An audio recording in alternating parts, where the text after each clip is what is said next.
Dr. Mapangwa.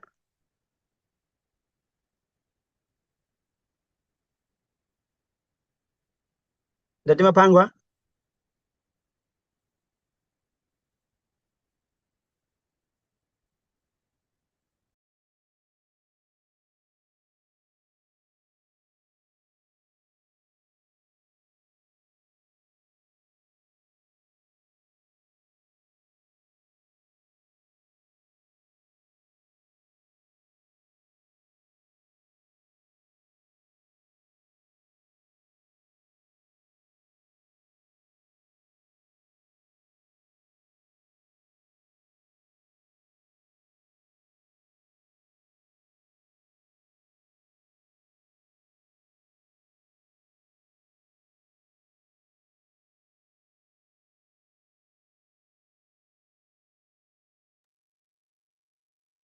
Oh, Mapangwa. Good morning, sir. Dr. Mapangwa. Wow. Morning, sir.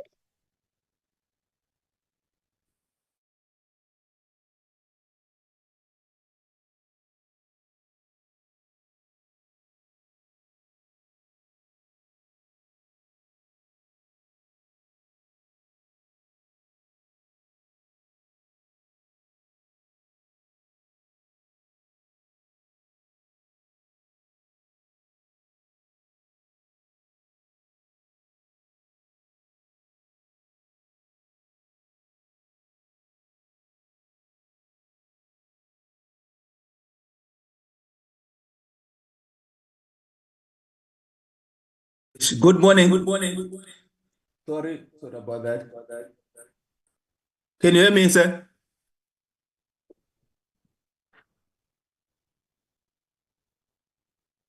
Hello?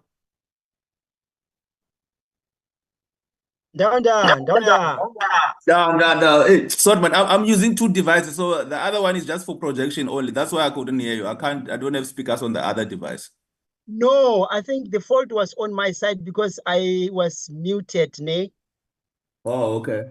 Yeah, I'm not sure if you're using two devices, if it's not going to have an echo, because yesterday, you remember, day before yesterday, we had a challenge where there was a feed in the background, but we can try it for a start, ne? Yeah, but the thing is, I'm not gonna present, so I won't use this second device. I'm gonna log out of this one. I'm only gonna project on Yeah. the. Oh, Is that yeah, fine? yeah. No, that would be great, my brother. Okay. So should I leave the presentation as it is You know what or? I'm thinking, my brother, ne? You Mm. you can take it off because as per tradition, the chairperson would like us to flight the agenda, then we Yes. adopt as part of the process, then and then he introduce you maybe through the director, then he will invite you to continue, right? No problem. Yeah, so I will await that. I will do it like that then. No problem. Thanks. Sure, my brother. Sure. Yes, cheers. All right.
Good morning, Darren. Are you well?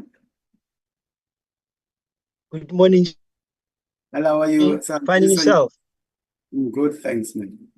I wanted to check my Yes. video, my camera, and my voice. Yeah, Audio. it's Perfect. clear. It's clear. It's clear. So, thank Yes. you. Chairperson, good morning. Good morning. He's not on the How are you? platform. Oh, yes. Thank you so much. Yes. I'm fine, sir. How are you? Hey, I'm partly cloudy and mild. I'm looking forward to the fight that you and I are going to have. Oh, no. I love fighting sometimes. It keeps us warm. Because I listened to you with great caution the other day, so I'm Okay. quite enthusiastic about what you are going to share. But I want to, in a good sense, we try to support you members, and we appreciate that it's a difficult role that we all have to do, but yeah, we're hopeful that you have provoked people sufficiently that I'm sure Honorable Mkonto will tell us a little bit about the court action and fuel levies, etc. Okay, well, we've looked at that. Well, we'll see how it goes. It seems like it might not be as bad as it looks. Anyway, because I was attending a finance committee just now. It sounds like things, it might not be as bad as it was initially. Anyway, I'm just speaking parables here because I'm quite careful not to derail the committee's meeting doing something else.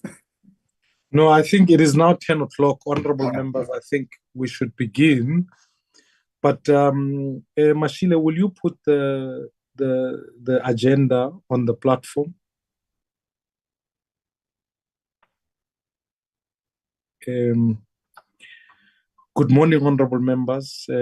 Thank you so much for availing yourself on a Friday. Whenever people say to me, it's the Appropriations Committee, I say it's the hardest working committee in the whole of Parliament. That's why we are in the Premier League.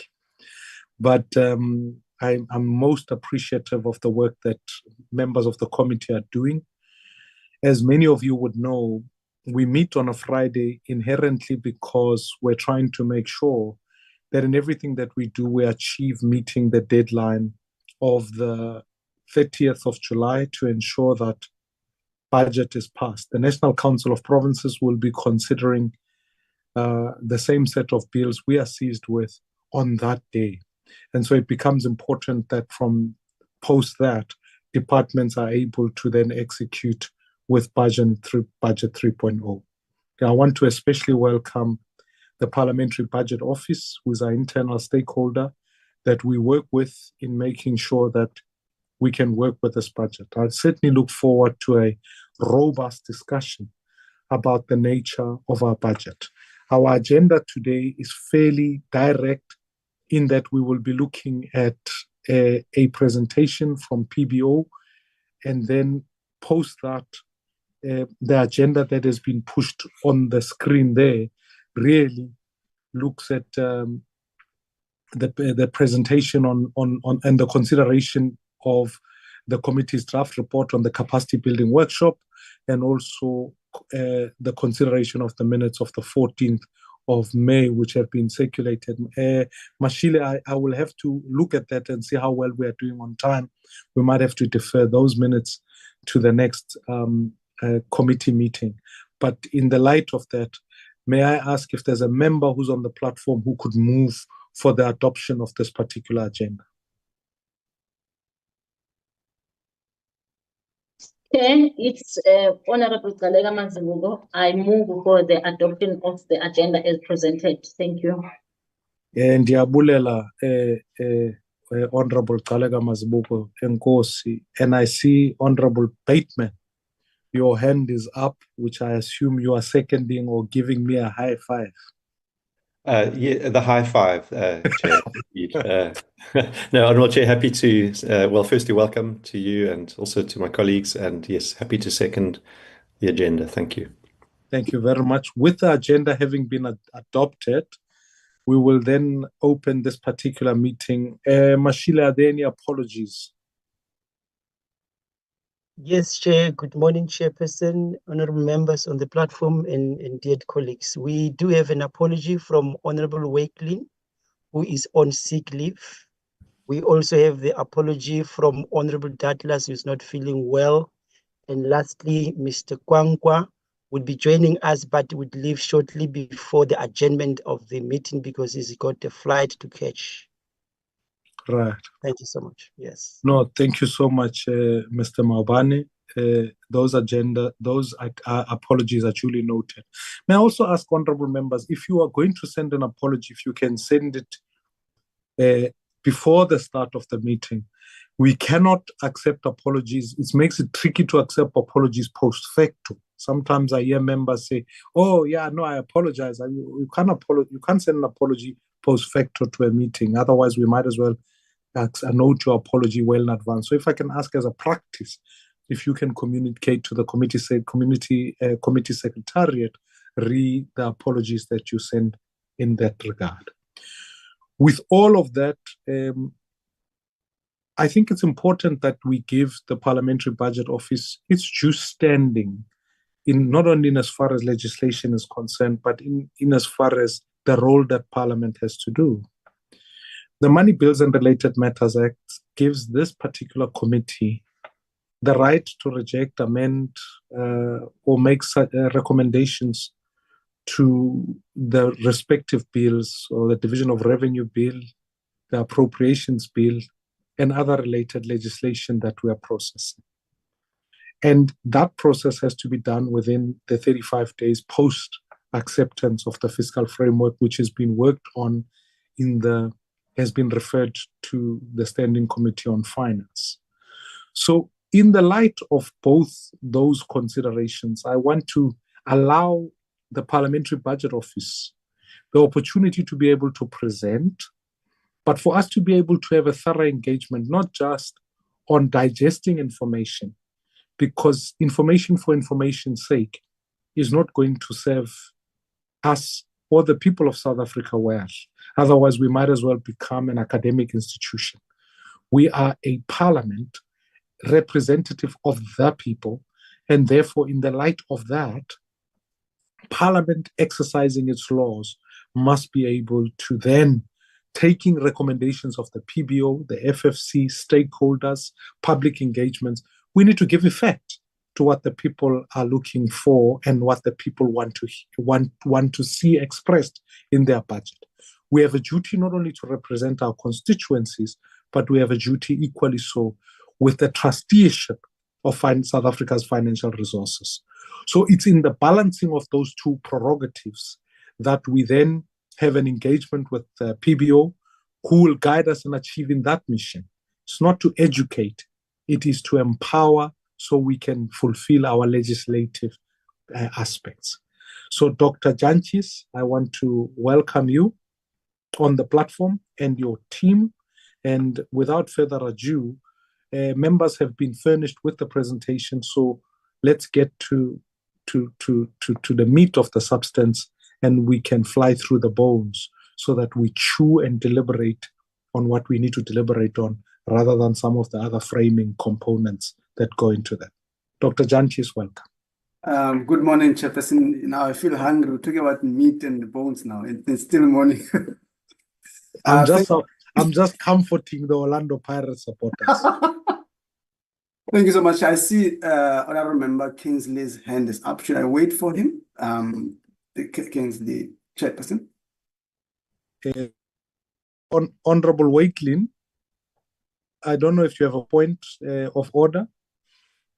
No, Chair, I just want to confirm that I'm back, and I will be joining all the online meetings in a foreseeable future for the next 2 to 3 weeks. Thank you. I am so grateful to hear that. Thank you so much and welcome. Thank you. I wish you strength, and I appreciate that you are here. It's good that we have a full committee and members are present. So, Honorable Wakelin, I appreciate your presence here. Thank you so much. I know. Thank you so much, Chairperson. Members, good morning once more. We really thank you for the opportunity that you give us to share with you our input in this regard. I'm with the team. We've sort of divided ourselves into two because we also have to respond to the discussion around the fuel levy at the Finance Committee. So I'll start the presentation and the colleagues will come in and I'll come in at the end of the presentation again. Thank you once more, Chair. Colleagues, we don't reflect the presentation. We do focus a lot on both all the division revenue appropriations and other bills as well within this presentation, with an assumption that there won't be any other opportunity again. Thank you once more. Put it in a presentation slide, presentation format, or slideshow, sorry, on a slideshow. Thank you so much. So when we go to you'll see the outline quite quickly. You're correct, Chair. Members have seen this. So we'll focus a lot on some of the key issues that we want to highlight. And next slide. Of course, the presentation really provides an overview and looks at the three spheres and its roles. And some of the real context that we emphasized on Tuesday, our approach really is that follows the context at which social, economic, and context from which the budget is presented, which for us is important because that's in a way the role of the state's budget to try to deal with some of those issues. In particular, we show some of the trends in the three spheres and highlight some of the challenges faced by various sectors in the public space. Next slide.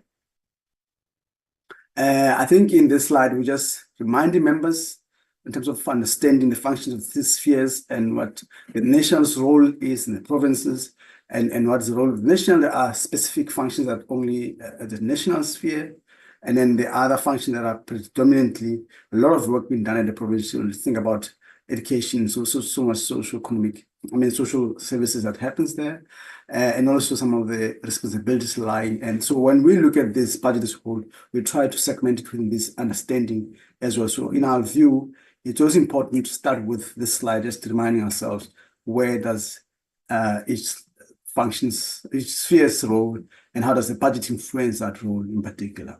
Next slide. And also remind members that the revenue aspect that's been raised is the one that is being used to be allocated within the sphere, and also it's used really depending on each sphere's capability in raising revenue, which a broad understanding some of the sectors or spheres, particularly local government, has to play a more role in raising revenue, but there has been debate around how much that's still relevant and how much that formula has to be arranged. But we want to emphasize understanding that this revenue is capability of different spheres and how the budget works in supporting those in particular. Next slide. The last slide before I give to the team, I really also want to build up on the key highlights we've made from the Tuesday Fiscal Forum debate, where we really highlight, emphasize the importance of this committee in particular on ensuring the alignment between your planning on one side and the budget on one side. For example that we made here, we were excited and very encouraged when the midterm development plan was finalized and some of the priorities coming from the State of Nation address. In our view, it's important that the budget framework really aligns a lot. And I think what we've been emphasizing a lot is that equally this committee, Appropriations Committee, has a role to ensure that alignment has been in place. We know that in previous years, there has been debate between this committee and the Department of Planning and Monitoring, where the Appropriations Committee want to understand from Department of Monitoring Evaluation, how are they ensuring that the budget leads to better improvements on these priorities that are set out in the National Development Plan. So just a reminder, one of the priority or example that we want to also highlight around cost of living. Clearly, we've seen over the years that there's been so much escalating cost of living globally, some of South African matters globally, but also domestically, we've seen such worsening of cost of living. So it's important that when we look at the budget, we also ensure that how does it fit, how does it fare in line with realizing of this crucial the priorities in particular, and hence the debate we've had on building up towards this time as well. We also want to emphasize and note that there has been increasing some of the spending functions outlined in the budget, the third budget compared to the MTPS, and it's a very important step going forward. And this really signals the need, or at least in our view, in the government trying to move away from what we've had over the years, more consolidation, which led to cutting expenditure in some of this area. So it's a very good sign. We raised, again, I'm doubling down this point, in the policy and budget, we've raised it as a worrying issue, particularly when you look at the head counts and look at the current trends. And maybe there has to be some point in time where the discussion happens, because it's not always about spending also, concede to that, but the number of the head counts have consistently or declined in many instances, particularly juxtaposed against the persistent and some of the categorizing crimes within our country. So that's a very important debate we want to highlight for this committee to take into account as well. We look at the challenges around education, the issue of teacher shortages and infrastructure. And I think what we also try to do is really look at the outcome perspective. See that the learner-teacher ratio have, when we look at 10-year trend, to look at it now more detailed, we've seen that it has deteriorated over time. And nationally, obviously, it's slightly lower. But when we look at provincially perspective, you see that things getting more worse in other provinces. And that really underscores the importance of both infrastructure support and need for hiring more teachers at many of these areas where you see the learner ratio being quite low. And lastly, again, before I give to colleagues, you see the issue around healthcare gaps, quite critical gaps, the issue of workforce and infrastructure deficiencies. Again, the issue of doctor-patient ratio, which we're still quite below when you compare ourselves with other jurisdictions. And also the standard there is quite low compared to what we have in terms of the multilateral conventions that we sign up for. And also the issue of the unemployed graduates. But I guess the issue for us, it's really bringing this issue and aligning it with the priorities in over the medium term and how we see these dealing with these measures will like to improve on such outcomes. Chair, I want to stop there and let the team to come in, and I'll come in at the end of the day. Thank you so much once more. Colleagues, do you want to come in? Take us through the policy. Dr. Mapula or Skatan or Dr. Olandi? Yeah, Dr. Skatan. Please come in, Dr. Skatan. Thanks so much. Thank you, Dr. Yankis. Honorable Chair, honorable members, I'm going to take you through the policy and funding priorities for the 2025 budget. Next slide, please. So the 2025 State of the Nation Address provided strategic direction for the 2025 budget, and the actions in the 2025-2029 Medium-Term Development Plan will advance the Government of National Unity's strategic priorities, which is for driving inclusive growth and job creation, poverty reduction, and tackling high cost of living, and building a capable, ethical, and developmental state. The National Treasury indicates that the medium-term economic strategy is anchored by 4 priorities, which is a predictable economic environment, reduces susceptibility of macroeconomic shocks, to increase efficiency and promote a competitive economy through improved confidence and investment, while addressing constraint in job creation and employment, to identify and solve problems in the delivery of core functions, enhancing accountability and service delivery supported by the digital transformation, and support industrial growth, promotes innovation and attract investment, and improved infrastructure, improves authority, placing the economy on a higher growth trajectory. So then the next 2 slides indicate tables which indicates the flow from the announcement from the Presidential State of the Nation Address to the budget. However, some of the pronouncement from the president might not be in the budget and vice versa. Some are indicated in the budget which might not be in the presidential pronouncement. Next slide. We presented this slide in March, so I'm just going to concentrate on the things that has changed through the budget 301 in May. For example, the second last bullet, the developing in the terms of the presidential pronouncement, developing innovative ways of funding infrastructure over the medium term. The budget says 1.3 trillion will be allocated, 1.03 trillion will be allocated to public infrastructure, with major allocations to roads, which is 402 billion, energy 219.2 billion, and water and sanitation 156.3 billion. The main budget is to 33.7 billion for the infrastructure project over the medium term. Next slide.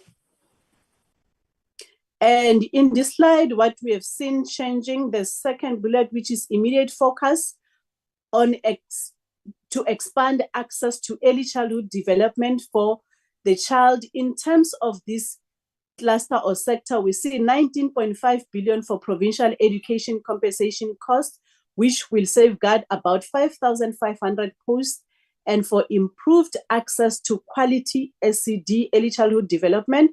So the early childhood development subsidy, unchanged since 2019 at 17 Rand per child per day, will be increased to 24 Rand per child per day. Additional funding of 10 billion over the medium term will expand ECD access to an additional 700,000 children up to the age of 5 years old. And the president announced that we want to see a nation in which everyone is safe. So in terms of the allocation to fund the Defense Force and correctional services, what has changed? We saw that the allocation to the SADF for the Southern African Development Community Mission in the DRC has been adjusted according to the SADF phased withdrawal plan. So while the medium-term allocation is reduced, the 2025-2026 allocation is increased relative to the March 2025 to cover the immediate withdrawal costs. And also the president announced that the preparatory work for the establishment of the NHI, and a vital part to this is the modernization, improvement, and maintenance of existing health facilities and construction of new hospitals and clinics. So the health sector is provisionally allocated 20.8 billion to cover the compensation and essential services. So this funding will facilitate the employment of 800 doctors who have established their community, who has finished their community services, safeguard about 4,700 health posts, and address shortages in the medical goods, services, and accruals. And an additional 1.4 billion is earmarked for the construction of Siloam Hospital and the implementation of public-private partnership health technology at Tygerberg Hospital. Next slide. Thank you. I'm going to hand over to the next presenter. Thank you, Mapula. Good morning, honorable members. I will be taking you through the situation analysis, which we've updated with the most recent available data. The purpose of the section is to provide an overview of the socioeconomic realities facing South Africa. So as you consider the bills in the context of Budget 3.0, it's important that they're grounded within the socioeconomic experiences within the country. Members, just bear with me. I'll take a bit longer on the meat, which is the next 3 slides, and fly over the bones in the subsequent slides.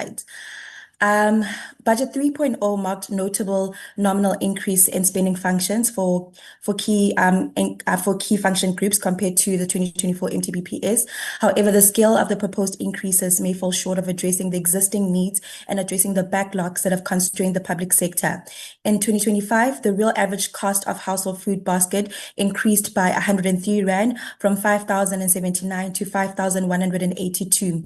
If you look at the graph on the right-hand side of the slide, it's evident that minimum wage earners and households that are reliant on grants as their main source of income are unable to afford basic necessities with their current income. As you're aware, members, the proposed increases to the VAT and expanding the zero-rated food items proposed in Budget 2.0 have been withdrawn. These proposals have been replaced with an inflationary increase in the general fuel levy, and there's also no adjustment to the income tax bracket. Next slide, please.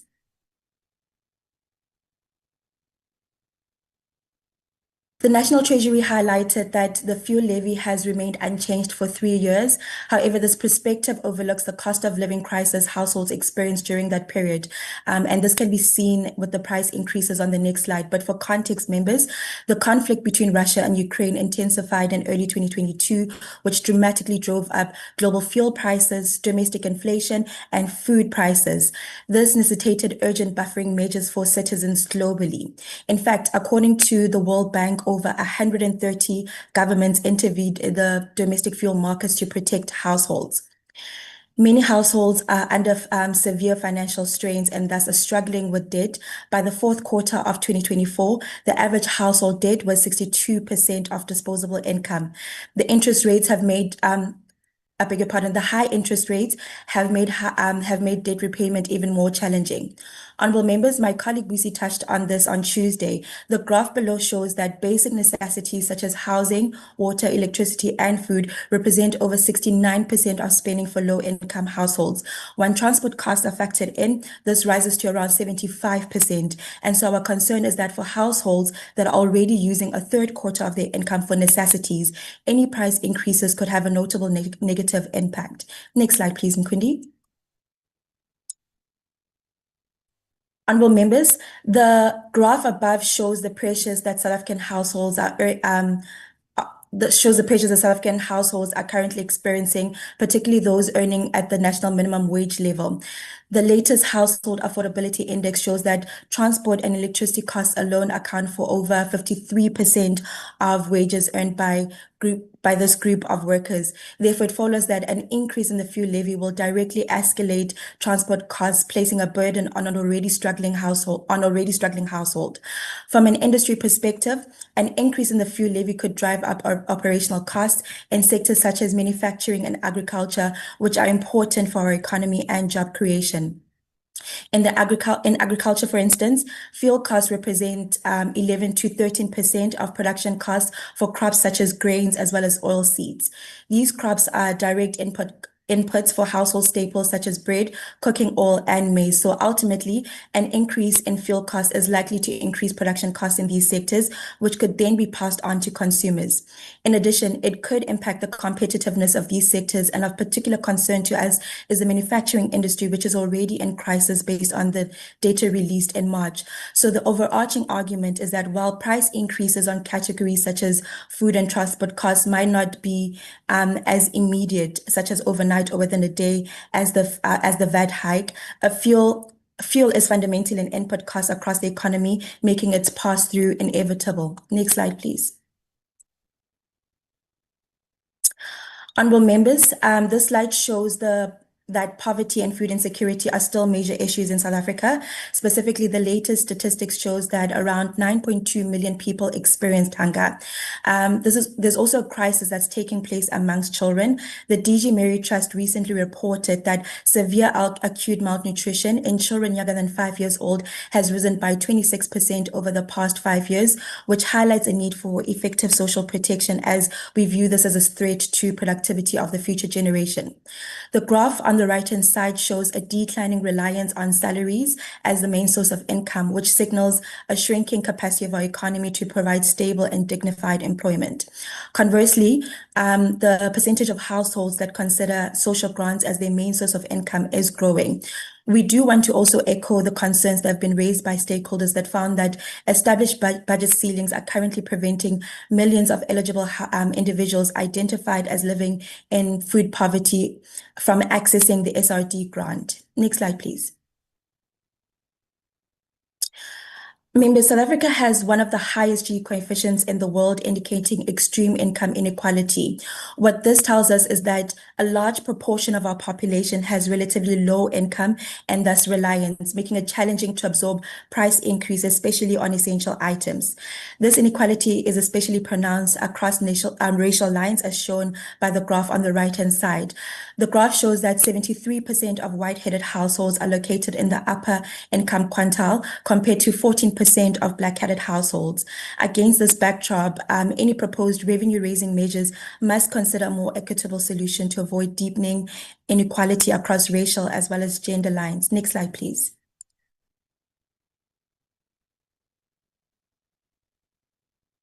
Honorable members, since the onset of austerity measures in 2012, South Africa's official unemployment rate increased from 24.9% to 32.9% in Q1 of 2025. Again, we reiterate that this is a crisis that can no longer be ignored. Moreover, the expanded unemployment rate, which includes discouraged work seekers, increased from 35.6% to 43.1% over the same period. The burden of unemployment is disproportionately felt by youth and women in this country. The youth and women unemployment rate remained above the national average. Many countries, we interestingly found members that have higher petrol prices rather than South Africa exhibit better economic resilience. A key indicator of this resilience is the unemployment rate, which can be viewed as a direct measure of income generation. Data from 2024 shows that unemployment in these countries ranged between 1 and 13.3%. So the economies of these countries are generating jobs and income, which is helpful in absorbing costs. An important point that we want to make, members, is it's crucial to recognize that without considering and confronting evidence-based systemic challenges, including market concentrations across all sectors, extreme levels of inequality, deindustrialization, stagnation of public sector investment, supply-side structural reforms alone will fail to trickle down into tangible employment improvements. Next slide, please. Members, while Budget 3.0 maintained funding for police services, particularly in anticipation of the upcoming 2026 local government elections and South Africa's G20 presidency later this year, we are concerned that over the next 3 years, the nominal spending increases does not translate into more police on the ground. The number of funded posts remained unchanged at over 188,000 throughout the next 3 years, which we'll see on the next slide. This represents a reduction of over 9,800 posts since 2012. This is deeply concerning, particularly as South Africa recorded more than 63 murders per day in the most recent quarterly statistics. And so there's an urgent need to strengthen capacity. Next slide, please. As mentioned in the previous slide, the top graph rather, shows that the number of funded police posts remains unchanged over the next 3 years, while the budget is set to rise by 5.2% in nominal terms over the medium term. The bottom orange graph shows that the police to population ratio is projected to increase over the next 3 years. This means fewer officers for a growing population. Next slide, please. Honorable members, as we mentioned in Budget 2.0 presentation, our higher education system relies on a limited number of universities. Over 135,000 matriculants who achieved bachelor passes were unable to secure placement in public universities, primarily due to capacity constraints. And so the substantial reduction in subsidies for university infrastructure from 2.9 billion in 2024-2025 to 1.39 billion in 2025-2026 in Budget 3.0 may further exacerbate the pressures on overall university capacities, including the availability of student housing. A number of reports have highlighted that the student accommodation challenge in South Africa. These reports have reported that there's a shortage of more than 500,000 beds. Furthermore, using StatsSA data, the graph above shows that the percentage of young people aged 18 to 29 enrolled in higher education is declining. Next slide, please, Nkundi.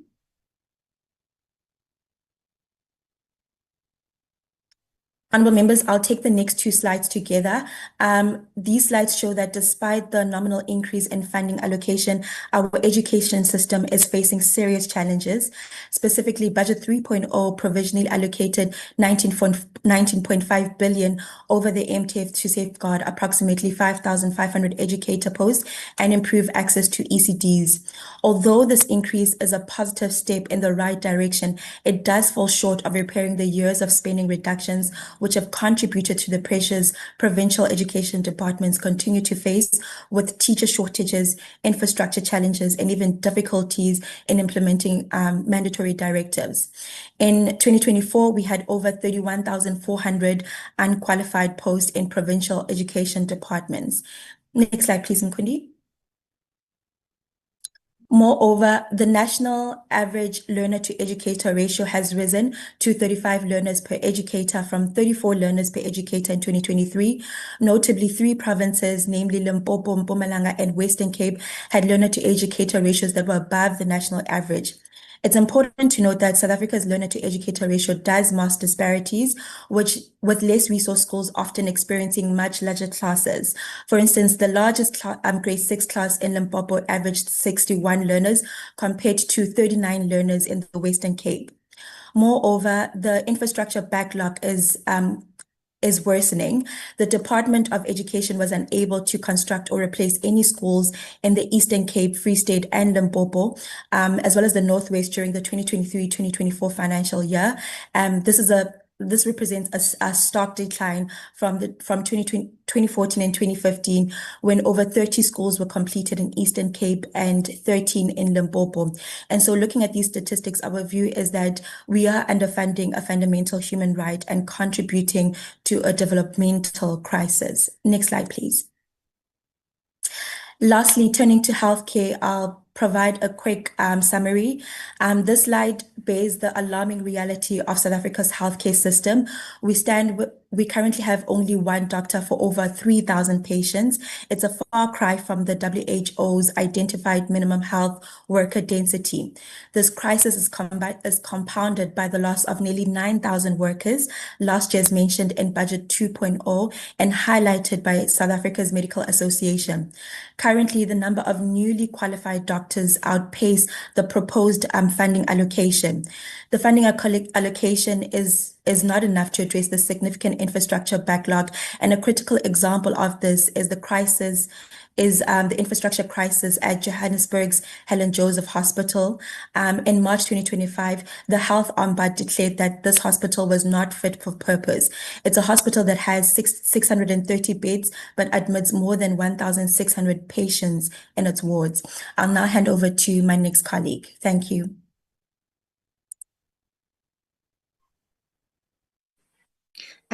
Thank you, Kagiso, and good morning, honourable members and colleagues. Next slide, please.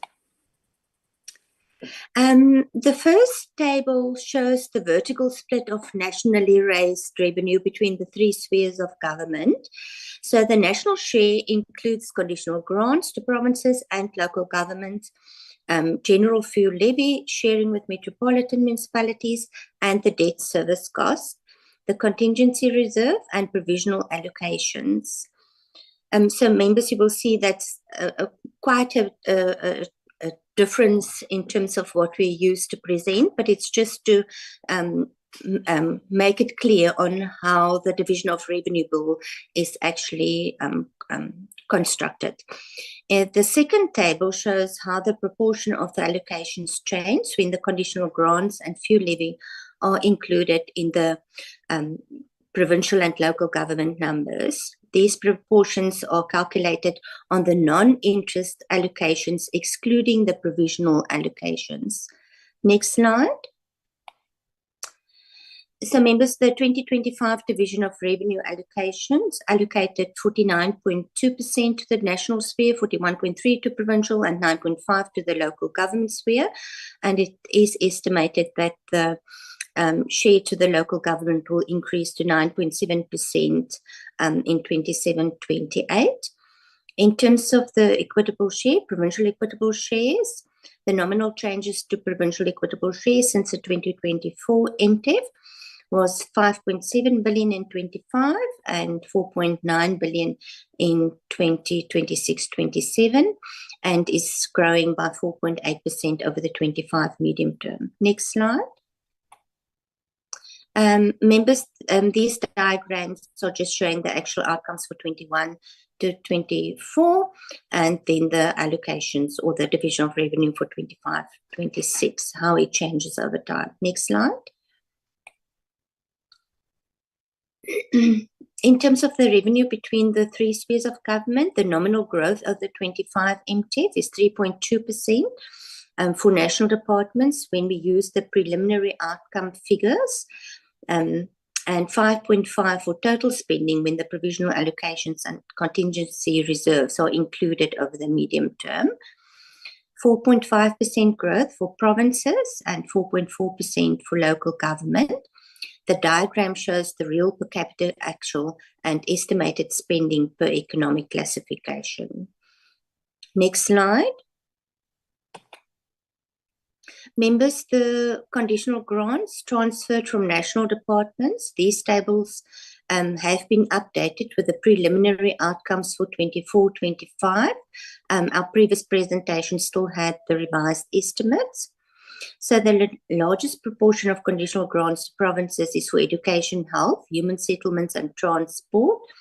and the largest proportion of conditional grants to municipalities is for municipal infrastructure, human settlements, and a new urban development financing grant has been introduced to operate as a performance-based finance incentive grant for metros to achieve, amongst others, social cohesion and to forge partnerships with businesses, investors, communities, national and provincial government, and state-owned entities in order to leverage third-party capital investment required to ensure sustainable outcomes and investing their own revenues. I've included all of this, members, just so that we can caution that one must also be aware of possible unintended consequences of performance-based finance incentive grants. We can talk about this in future discussions, but I really think it might have unintended consequences. In terms of the allocations, in the top table, you can see agriculture has changed the preliminary outcomes. It's slightly lower than the revised estimates. And then in terms of the grants to municipalities, the corporate governance actually has spent more than what they revised previously. There's a slight reduction in the preliminary outcome for transport, and then there was an increase in the preliminary outcomes versus the revised estimates. Next slide. So, members, in our previous analysis of conditional grants, we found that in terms of the education conditional grants, the two largest grants, namely the Education Infrastructure Grant and the National School Nutrition Program, were spending the allocated amounts while their performance were actually declining over time. One of the other findings were that the development of impact indicators were actually recommended this, that they develop impact indicators so that we can be able to determine the effectiveness of the spending. And then most of the education conditional grants were aligned to the medium-term strategic framework outcomes, but there was little evidence that the interventions contributed to the National Development Plan outcomes. Next slide. So the real per capita spending per learner in basic education shows that increases over the medium term is from 17,698,000 in 25, and it increases to 17,804 in 27-28. Next slide. In terms of the conditional grants to health, previous findings show that there was a lot of duplication between the outputs of the health facility revitalization component of the NHI indirect grant and the direct health facility revitalization grant. And the department reported that 40 million individuals from the population were registered on the health patient registration system in 2020, which increased to 65.4 million in 2022. These numbers should actually be verified to prevent duplication of patients in the system. It is also not clear whether these numbers only include South African patients. So members, we just included this to show you that we are doing analysis or assessments of the conditional grants, and we are updating them this year as well. And these were some of the previous findings. Next slide. The real per capita spending on health increases over the medium term from 3,271 in 25-26 to 3,301 in 27-28. The PEPFAR is currently a pressure that still needs to be addressed. Next slide. Conditional grants to provinces. Members, we included the green column, shows the changes between the preliminary outcomes and the 25 allocations. The negative and very high changes is as a result of the revisions in terms of the merging of grants. For example, you can see there's a negative growth in the comprehensive agriculture support program, but that program will merge with the ILIMA projects grant, and which shows actually a very high increase of 51%. And also at the bottom, the school infrastructure backlog grant shows a negative growth, but that grant will also be included in the school infrastructure grant. Next slide. In terms of the municipal grants, you will see there's a quite a bit of increase in the integrated urban development grant of 11.6%.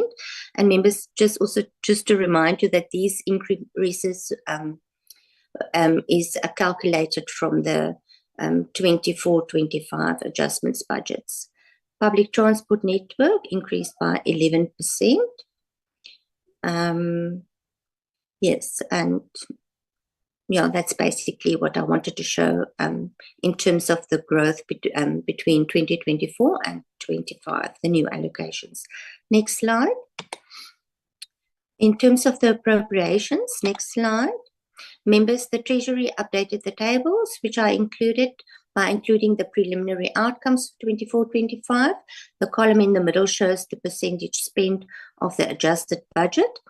And the table further shows the national appropriations that increased by more than inflation in 25-26 from the preliminary 24-25 outcomes. So most of the increases include funding for the implementation of the 25 public sector wage agreements. It includes the COVID-19 SRD grant increases, the modernization of SARS, the teacher assistance program, and the allocation for the South African National Roads Agency for debt repayment. It includes the allocation for PRASA, the South African National Defence Force for the withdrawal of the troops, and then there was an allocation for the IDC for the Social Employment Fund. When we look at the preliminary, the percentage spent on the preliminary outcomes, you will see the presidency actually has overspent by 2.2%. Most of the departments have spent between 100 and 99%. Planning, monitoring, and evaluation actually only spent 87% of the budget. Small business spent 88% of their budget. Trade and industry has overspent by 1.7%, and then land reform and rural development has spent 90% of the budget. These calculations are in terms of the preliminary outcomes presented by the Treasury. Next slide. This slide shows some of the characteristics of a selection of national appropriations, and these numbers include the direct charges. In total, national departments allocated 31.9% of their budgets to current spending, of which 9.6% is for compensation. 66.9% are allocated for transfers and subsidies, which is an ongoing trend, but should be noted that it includes the equitable shares, conditional grants, and social grants. And we spent 0.7% on capital expenditure. Next slide. Members, just to link our conversation of transfers to an example, we use the Department of Sports, Arts and Culture to show what it means in practice. So the transfers of this department is 80.9%, of which provinces receive transfers in the form of 2 provincial conditional grants. 35 departmental agencies receive current transfers and 17 receive capital transfers. Higher education institutions receive a transfer for human language technology projects, and then foreign governments and international organizations receive, 11 of them receive transfers for current spending. Public corporations and private enterprises, 5 of them receive transfers for current spending. 16 non-profit institutions receive transfers for current spending, and then there are transfers to 4 households. Next slide. In addition to the budget program structure for with personnel numbers of the 605 in this department, they spend their funds on administration, recreation, development, and sport promotion. They've got a program for arts and culture promotion and development, and they also got a program for heritage promotion and preservation. The department also has 10 public entities that provide services on behalf of the department. These entities has its own financial statements and personnel structures. Salaries of CEOs vary between 1.3 million and 3 million. And then there's just a list of all these public entities with a number of personnel working in those entities. Next slide. The table shows a key set of indicators linked to the main focus of departments, contributing to outcome 15's social cohesion and nation building. In the medium-term development plan, it should be noted that this department actually also has to contribute 40,000 work opportunities that has been indicated in the medium-term development plan, which is not included in the key set of indicators in the budget. Next slide. Another example is the Department of Science, Technology and Innovation. The budget program structure for personnel with personnel numbers of 356 provides for admin, technology and innovation, international cooperation, research, development and support, and socioeconomic innovation partnerships. In terms of the personnel structure, it is noted that each program includes a sub-program for the Office of the Deputy Director General, which is a unique practice, while the salaries of DDGs are reflected under Program 1, Administration as Other. The approved establishment only provides for 4 funded positions under the other category, excuse me, while 5 positions are filled. The department also has 6 public entities that provide services on behalf of the department. These entities has its own financial statements and sorry, members. And the salaries of CEOs vary between 1.2 million and 5.3 million, which increases to 7.4 million in the outer year.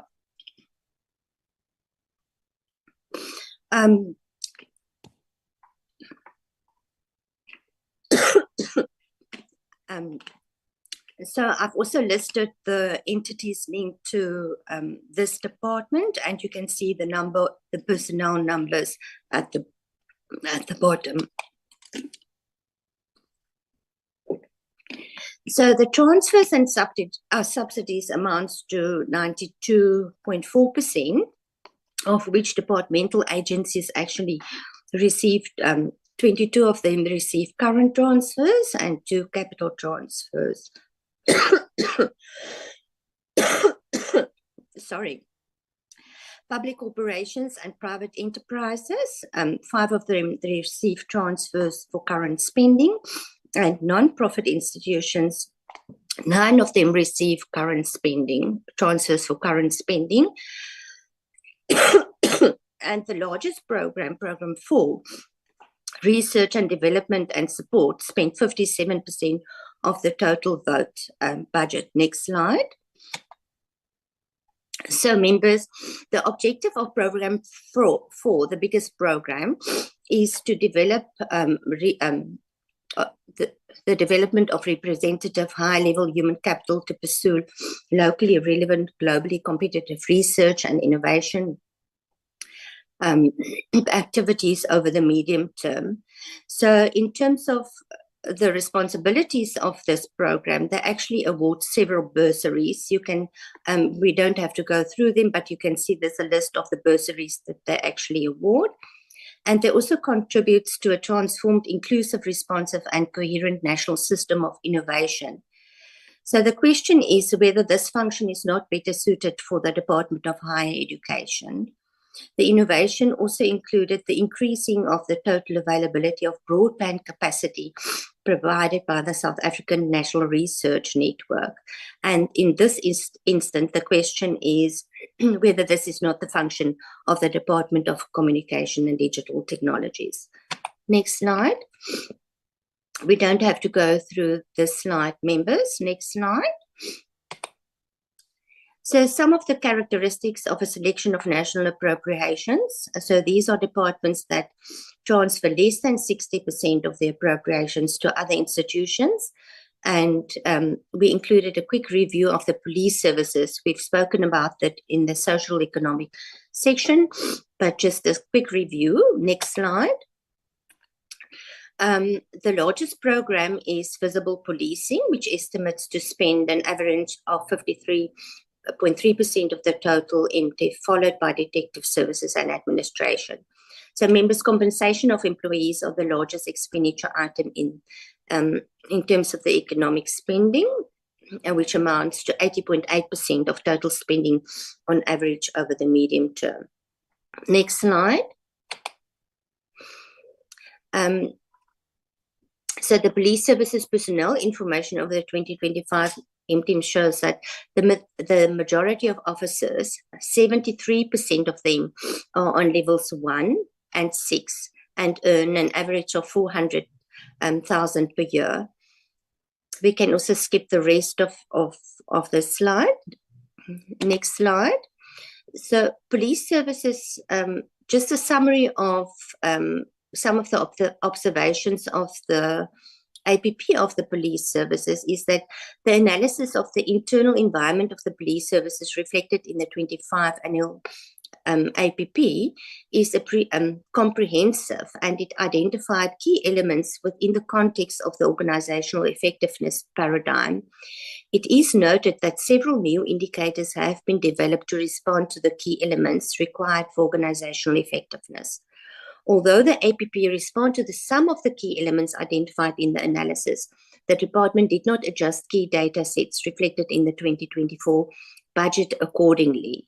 One of this is the consideration of a weighted distribution of approximately 10,000 recruits per annum that highlights the need for entry-level recruitment to be supplemented with upward mobility through promotions. The APP responds to this key element, but the personnel numbers and cost by salary level and program presented in the budget remains unchanged over the 5-year period, which also has been indicated already. The target set for the selected performance indicators by program in the 25 budget is not in line with the targets presented in the APP. The budget is a public document and is used by researchers to budget analysis, and they should consider errata for these errors, basically, or non-alignment with the APP.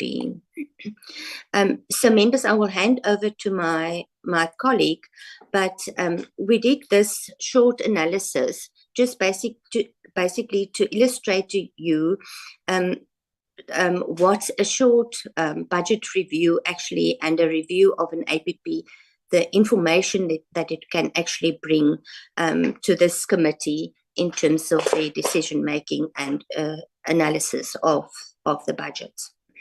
Thank you. Next slide. Good morning, honorable members. I'll be taking you through the slides on a capable state. Next slide, please. As we've previously highlighted, over time, efficiency and effectiveness factors that are not dependent on funding have been identified for state-owned entities to ensure that more than 700 institutions, including public entities, can assist the state in its developmental goals. As we know, the executive made promises of overarching legislation for state-owned companies. And also there was a proposal for a centralized SOE model to be implemented in 2021-22, but also to notify members that as of January, we were on the 4th iteration of the draft National State Enterprises Bill, which aims to establish a state asset management state-owned company to own certain state-owned entities. So it's important that members are aware of this ongoing process, which has been taking a very long time and continues to go forward. As members know, there have been public expenditure reviews that have been ongoing. And again, we remind members that the significant point about these public expenditure reviews is that the existing data, both on spending and outputs, are deficient, making it impossible to draw meaningful conclusions, particularly when it comes to where expenditures should be cut and so forth. Next slide, please. In this slide, honorable members, what we highlight again is the question about funded posts versus additional posts, or what others might call unfunded posts. So as we know, there's 411,000 funded posts. However, to also notify members that not all these funded posts are filled currently. So that's always a question about, are we adequately delivering on services where positions aren't being filled, and what that means for those particular departments. But also to highlight to members that National Treasury has indicated as well that they'll be doing an audit of ghost workers, which we think is a positive development in terms of ensuring that the posts that are filled are being filled in the truest form, and that those people are actually there, and that money is not being spent on people who do not actually work in those spaces. In terms of the police force, my colleagues have already covered this. Kagiso and Nida have both spoken about this, but to really say that part of the allocations to the police services is about improving efficiency and rationalizing its organizational structure. But to also remind members that we've previously seen benefits to organizational structure changes, for example, with the South African Revenue Service, which has been transforming and is currently transforming. And as a result of those transformations that were made in previous years, we've seen that SARS has been able to collect more revenue. But also to highlight to members that yes, reducing the budgets as a way to force those organizations to restructure might be beneficial in the short run, but not to ignore the point that in the future they might need more money. So, for example, SARS did restructure and they were able to collect more revenue. But as we know, SARS has said that they need more money to be able to collect even more revenue. So not to think of changing structures as a way of just reducing total costs in that regard. But as we've previously highlighted, the role of Parliament in building a capable state is really about monitoring the requirements of the capable state, mainstreaming it through all committees, identifying inefficiencies and effectiveness, which is why public expenditure reviews are also important, that they're undertaken in Parliament as well, in addition to them being undertaken externally. And we've listed all these others that members have seen before. Next slide, please. In this slide, we're just highlighting some of the elements that might be missing from the fiscal oversight. For example, macro organization structures, which includes 42 departments with more than 100 public entities and other institutions like CETAs. We've also highlighted here this question of when the budget is proposed, usually the negotiations on wage increases hasn't been finalized, which usually requires that the budgets are then amended later or adjusted later in the year to take this into account. So it's a question about how do we move forward in terms of creating a credible budget that actually indicates what the wage agreements will be in a meaningful way. And then also what we're highlighting here is, as Nelia always highlights, is this question about the synergies between different departments, particularly between National Treasury and the Department of Planning, Monitoring and Evaluation. And of course, the question around, are we aligned in terms of planning, implementing, monitoring and evaluating programs? As members would have seen yesterday, the HESA was presenting on local government and highlighting how it's important that local government or municipalities are held to account when they're found that they're not accounting properly. So, you know, people will say that the HESA needs to be given more power or more teeth to be able to hold those municipalities to account. Another thing that we highlight here is, are we adequately providing oversight or conducting oversight on extra budget accounts like the UIF, CETAs, RAF, and so forth. And also to highlight here that there are still the findings on the Presidential Advisory Commission on structural reforms is still outstanding. So here to say to members that there are a number of promises that are made over time, and I'll end on this point to say there are a number of commitments that are made, and the question is, when those commitments are made, are we seeing outputs in the long run of those commissions or committees that are established to come with solutions and to find the actual problem? So to really keep track of the promises that are made and what the outcomes of those are, and just to find the highlights that in terms of the MTDP, there has been a commitment by the DPME that they'll be, improving and that they'll be monitoring cluster plans and address lagging through collective action. So this is something that the committee needs to really keep oversight over, whether those synergies are being strengthened, as we already highlight that there's a disjuncture sometimes between different departments. I'll hand over to my, actually not yet. Next slide, please.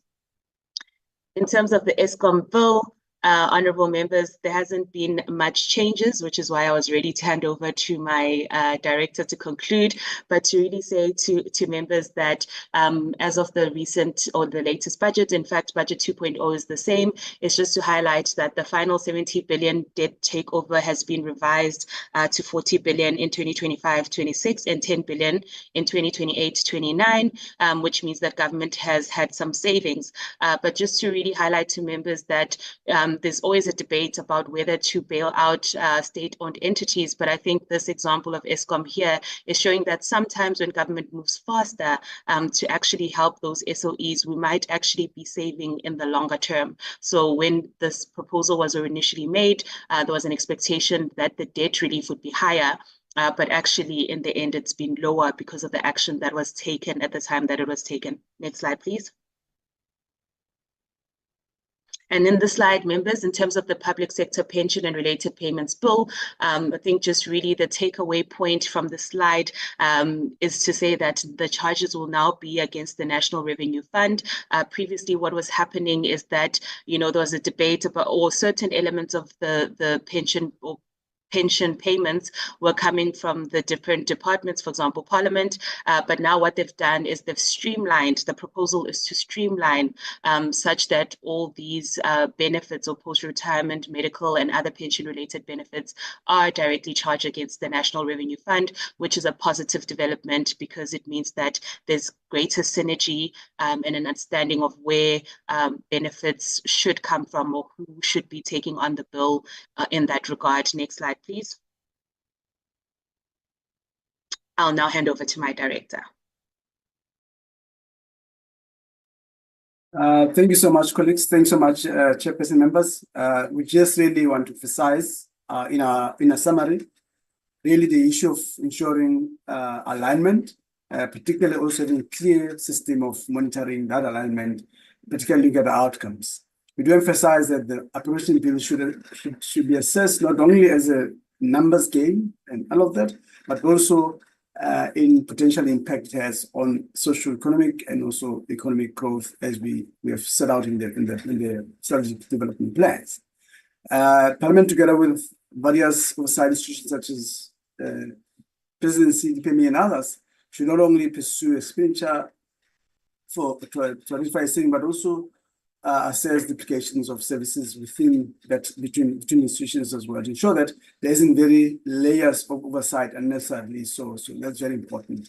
If required legislation that that established institution which duplicated functions should be retracted or amended to ensure there is a better streamlining on oversight mechanism. It's important to recognize that proposed budget amendments may not fully address deeper seated challenges or backlog constraints in the system as well, and slow growth as well. So more has to be done in our view. Chairperson and members, thank you so much for putting us for a long time, but we really appreciate the opportunity to really give context of these matters that we raised for this time. Thank you so much. We'll take questions and push from members in this regard. Thank you so much. Let me thank the PBO for that presentation and then begin to open the floor for questions from members. If members would like to place questions, you can just indicate now and I will recognize and then we'll go from there.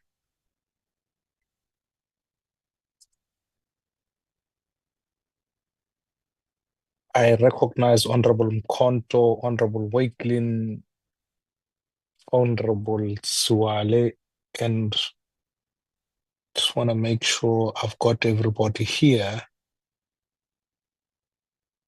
And then Honorable Kamete. So let me go with Honorable Mkonto. Honorable Mazibuko as well, ne? Yes, Honorable Mazibuko. I apologize. Yeah, okay, I've got it. There you go. Honorable Mkonto, over to you. Thanks, Chair. Good morning, Chair, to you, honorable members. our colleagues from the PPO. Chair, I will start with the. I did not record the slide, but I think it's slide 11, where they talk about the establishment of the NHI. Chair, I want to understand exactly what exactly do we mean by establishing NHI if we have separate budget for increasing frontline workers, separate budget for infrastructure, health infrastructure, and tools of trade. Exactly the establishment of NHI, what does it mean? The other one, Chair, is the teacher-learner ratio, the formula used to calculate that. Is there a possibility that both rural and urban schools are put in one basket, where in the rural areas you find a 1:100 ratio, and in some urban schools you find a 1:10, and then when it is combined, we come up with this 1:36. How is this calculated? Because, Chair, if that is how it is calculated, it is not fair to the teachers and learners in rural areas. The third one, Chair, the people of South Africa deserve to stay in a safe environment, whether there is 2010 Soccer World Cup, whether there is G20 coming, and so forth. So we hope that these increases in budget will continue even beyond this MTEF. Because, Chair, we can't be obsessed with creating a safe environment for visitors, yet our people are living in a crime-confiscated environment. The last one, Chair, is the salaries of the CEOs on slide 42. Do we have in South Africa something called executive salary taxing? Because I'm looking at those figures, Chair. If we have a person who is earning 5.3 million per annum, and the possibility is that the people working under his or her supervision are earning less than 250,000 per annum. That's something else. Is there anything called executive salary taxing? Thanks, Chair. Thank you, Honorable Mkhonto. Can I ask Honorable Wakelin?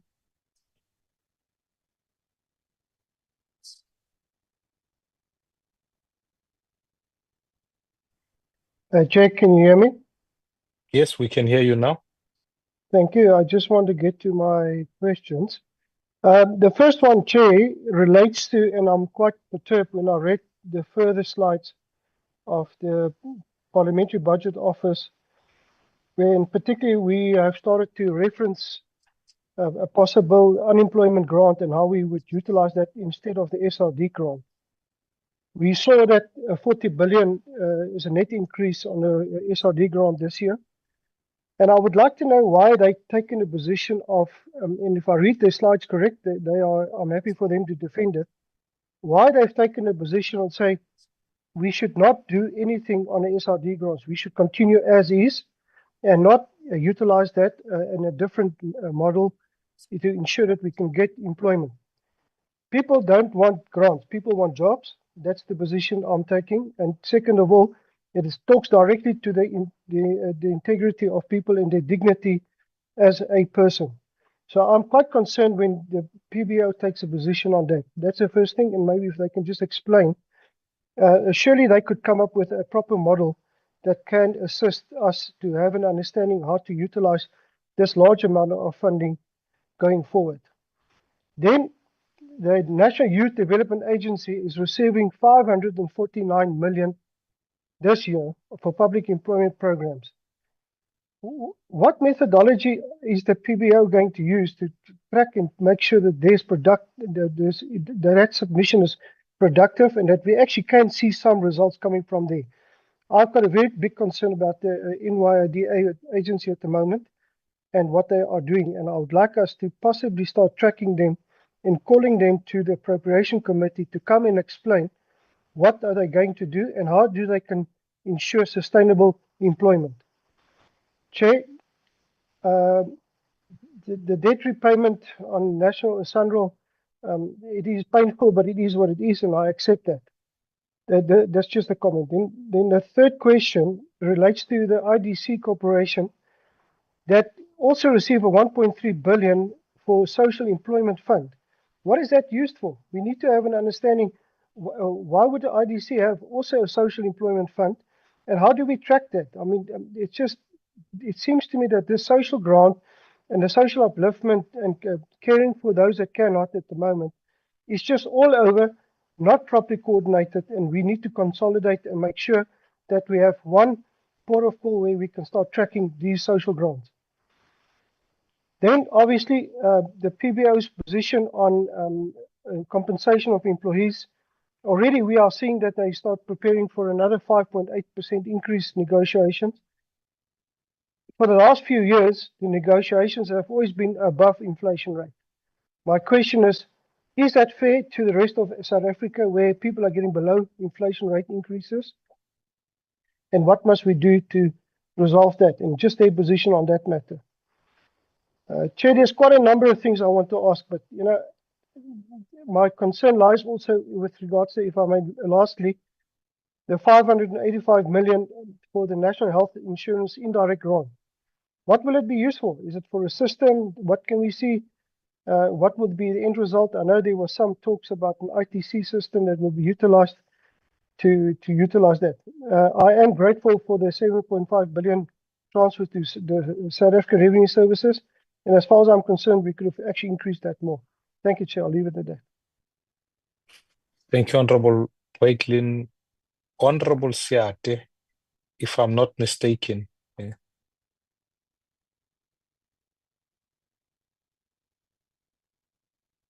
Honorable Siate. Recording in progress. Yes, sir, can you hear me? Now we can hear you, yes. Oh, okay. Thank you, Chair. So mine is just it's found on slide 5 there. There's an indication that provinces have limited revenue raising capacity, but significant spending responsibilities, right? So they receive the second largest share of nationally raised revenue. Why are provinces reluctant to implement the flat rate-based personal income and company income taxes as per tax legislation of this country to increase their revenue-raising capacity? That will be my question. And greetings to everybody on the platform, Chair. Thanks very much. Thank you, Honorable Member. Honorable Kamete. Thank you, Chairperson. You almost called me Hamed. And I withdraw unconditionally and apologize. Thank you, Chairperson. No, I don't have so much questions. I think mine will be start by saying, looking at the country's persistent on socio-economic challenges, like unemployment, number of high unemployment, poverty and inequality, and the Parliament Budget Office's role in advocating for prudent fiscal management. How does the 2025 Appropriation Bill, in conjunction with the DORA, truly balance the critical need for long-term fiscal sustainability and debt stabilization with the immediate and also urgent demand for an increased social spending on infrastructure development and also essential public service delivery? The Parliament Budget Office's existence is to enhance Parliament oversight of public finances. Considering the intricate nature of the DORA and Appropriations Bill, coupled with the frequent amendments, adjustments, and also challenges in the expenditure management, like conditional grants adherence, performance-based budgeting. To what extent do these legislative instruments and accompanying PPOs analysis truly empower individual member of parliament and parliamentary committees to exercise effective and also detailed and proactive oversight over the executive's financial management and service delivery outcome? What systemic barriers remain, and how can Parliament leverage the Parliament Budgetary Office's expertise more effectively to translate technical financial analysis into tangible improvement in governmental accountability and citizen welfare? What are the inherent trade-offs being explicitly made, and also do these choices genuinely contribute to a more equitable and resilient future, or do they risk exacerbating existing vulnerability in the pursuit of short-term stability? In view of your assessment in the performance of the SOEs, which ones will your advice should be amalgamated into improve efficiency and also performance? In your response, you may also touch on the possible impact on job losses. Would you also suggest that if they are matched, key personnel with also scarce skills should be redeployed elsewhere? I just wanted to touch on those ones, Chairperson. Thank you very much. Ngosibawo, may I ask for Honorable Galega Mazibuko? Honorable Bateman, I recognize you. We will then go to you next. And if I can ask Honorable Mkonto and Honorable Siati, if you could please lower your hands, because then that way we can see who's where. Honorable Galega Mazibuko. Thank you very much, Chair, and good morning to the honorable members on the platform, and good morning to PPO. Chair, some of my questions have been covered by Honorable Hamete.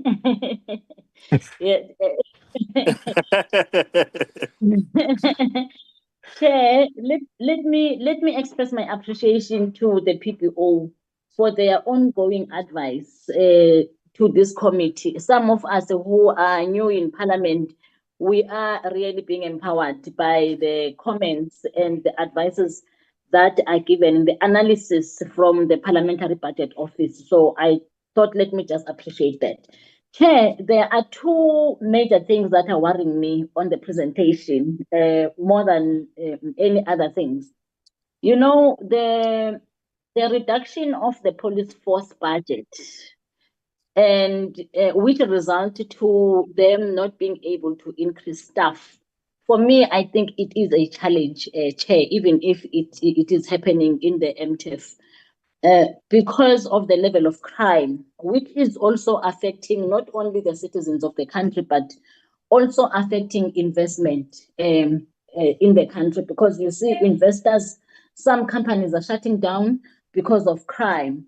Even the SMMEs, the endeavors that are being done by the Department of Small Businesses in empowering our SMMEs, it's really in vain, because they shut down these businesses due to crime. One was hoping that there will be ongoing increase annually for the Department of Police.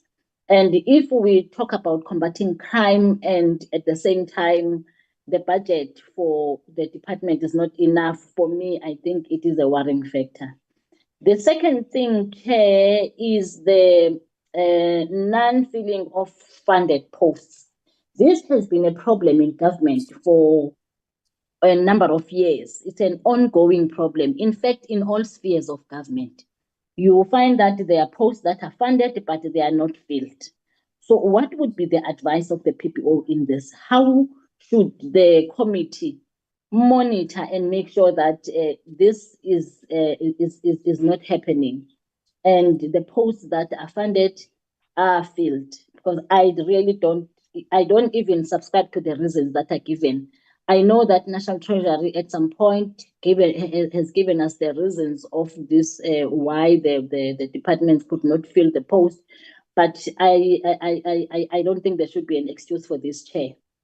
And lastly, I want to comment on the last comment of the PBO on the summary.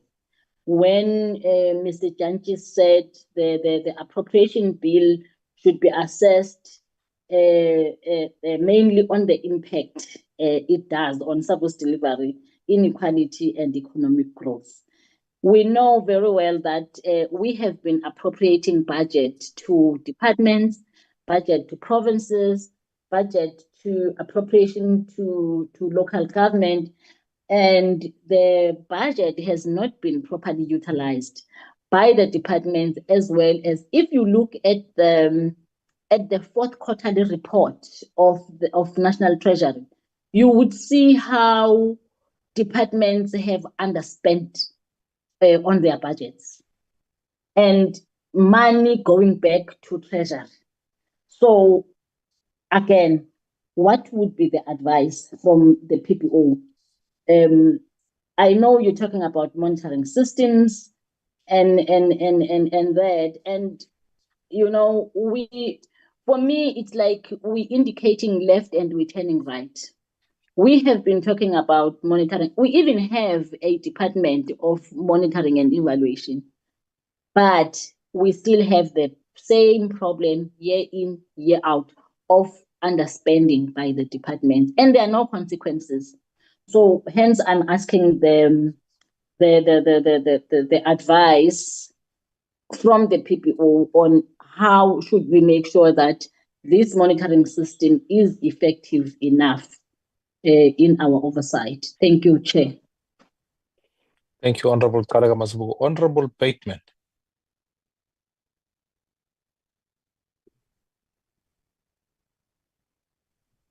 Thank you very much, Honourable Chair, and thank you very much to the PBO as well for your presentation.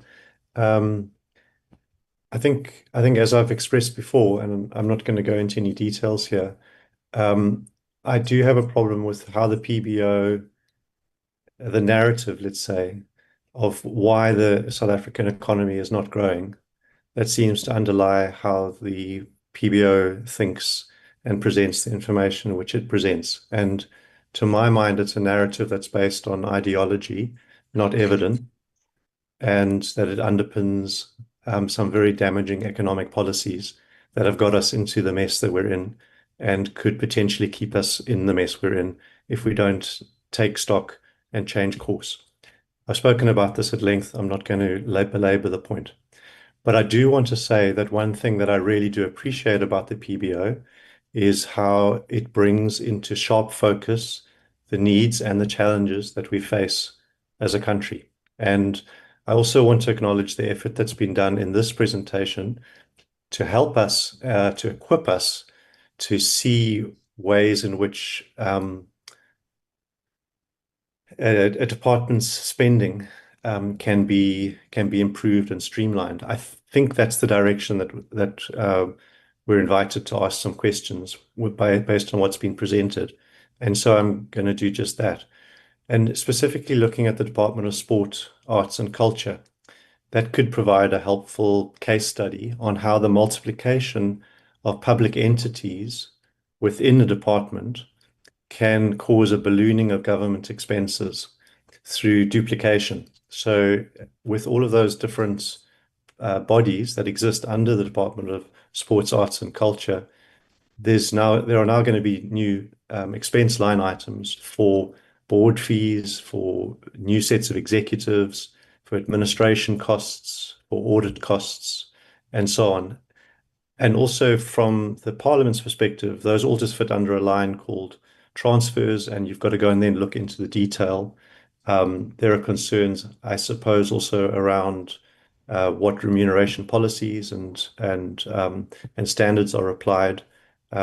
We have helpfully highlighted, the PBO has helpfully highlighted all the different CEO salaries that obviously need to be incurred for each of these different entities. So I would actually have this question: has the PBO done an estimate or provided an estimate of how much could be saved if the Department of Sports, Arts and Culture were to bring all of those public entities back into the department rather than having separate standalone entities, as well as providing a pros and cons of actually having separate entities there as opposed to having them in-house. So in some cases, there may be very good justifiable reasons why a separate public entity is needed. But I think to be helpful for us in understanding that particular budget, and in fact for all the budgets, to understand which entities could be brought back into the departments, or as opposed to those which need to stand alone, and why that is, and what the cost effective is. So I'd be very interested in that sort of cost benefit analysis of having the separate entity, and provides an interesting case study which could then be considered for other departments as well. But again, thank you very much for the presentation and helpful engagement. Thank you, Honorable Bateman. I think for me, having had the privilege of getting quite a number of the respective presentation, want to look at the more globular question. And I think we need to task the PBO in conjunction with our own research unit as to how we can achieve this work. Because the reality of it is that we can discuss appropriation and division of revenue bill within, as the Minister of Finance put it, a particular envelope. But all we're doing is, in essence, I was fascinated by your presentation on policing. The reality of it is that policing is largely an employment agency. The majority of its costs go towards personnel, and therefore we become ineffective at fighting crime. That becomes true on many other issues. So what I'd like to understand is that if my assumption says for every R1 that comes into the South African economy, if 22 cents of it goes towards debt service costs, 38 cents of it goes to cost of employees, and about 60% of it goes to, or 60 cents of it, which leaves us to the additional funding, goes towards some form of grants or the social wage. What is the international benchmarking against those? Because if departments, effectively, you will end up with a state that genuinely acts as an employment agency. It just employs people, pays their salaries, and actually from a citizen's point of view, there simply is no consequential benefit. And even on the grants themselves, in their adjudication, they are not keeping up with inflation, etc. And therefore, naturally, you are giving citizens to keep them unemployed relative to how you keeping a public servant or public service well paid, and furthermore, demanding of above inflation increases relative into the medium term in a multi-year wage deal. So that's, I guess, one thing. And I think we need to benchmark this. We need to think about it in global trends and then ask the questions, because typically a report like this from the PBO would also include the macroeconomic global trends. I want to understand perhaps the macroeconomic views or the benchmarking globally about size of public administration for our peer countries. What is the total cost of employees comparative to other countries? Because I think that will give us, which is leading me to my next point, the PBO needs to be able to advise us about some of the inputs that we can begin to make, particularly in the inner year and the outer year. The exercise, and this is the lesson from the previous budget process, budget version 2, when we sent particular requests to the PBO, naturally the timelines could not be met, but some things are also governed by legislation.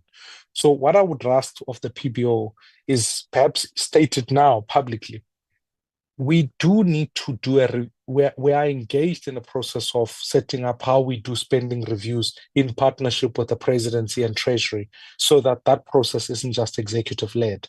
But I think if the PPO can begin to give us guidance as to some of what the expenditure cuts are going to need to be, what are some of the aspects of that, and where are profound inefficiencies that are coming on board, I do think that's going to be an important guiding input, so that even now we can begin to make recommendations on the basis of saying these are things that cannot continue, because I fear we can have an analysis of the current division of revenue bill and the appropriations bill, but we can fail to look at the inner and the outer years, speak about them in generalities, but really fail to say, actually, if we were to look at policing, there should be a disproportionate increase towards policing, given the fact that it is intense as far as attraction of manpower, but fairly limited in its ability to fight crime.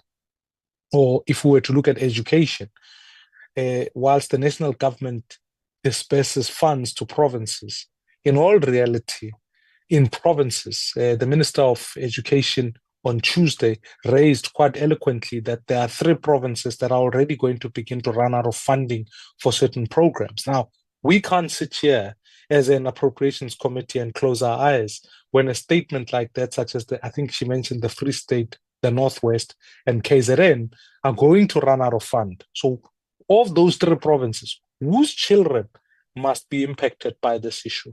And I think Parliament would have failed the job. And I think PBO, we need to take some of that.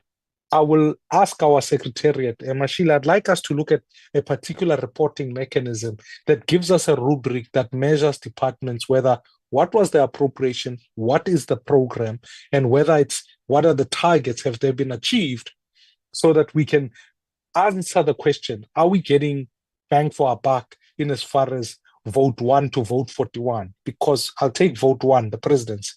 The presidency, as far as Treasury are concerned, reported that the presidency is overspending on certain things. Now, I want to know whether we are getting bang for buck.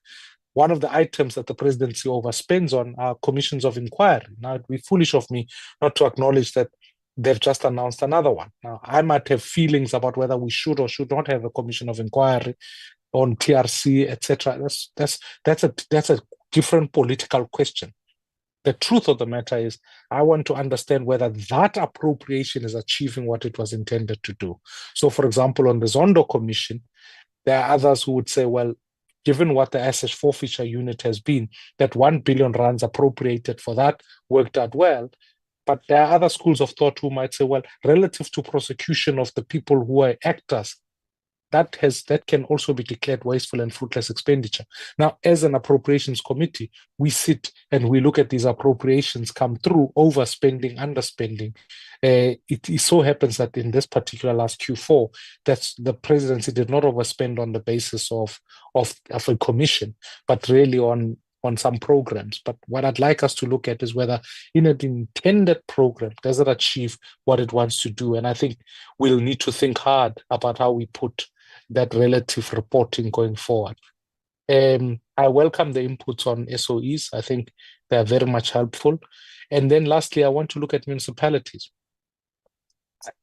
Maybe my own view is that we need to review the nature and role of provinces, because municipalities are the coalface of interaction with people. Yet when we look at the spending envelope, it's 9.7% of the total national fiscus, yet municipalities themselves, given the white paper on local government, are clearly stating that they are being underfunded as far as grants are concerned. Their revenue-raising mechanisms are simply unsustainable. And the presidency are now looking at how we review water reticulation in the country. Will have an even deeper and profound risk for municipalities, because if they are reliant on the on-sale of water as one of the bulk services they offer, I think that the limitation on that will mean that the funding of municipalities will have to change.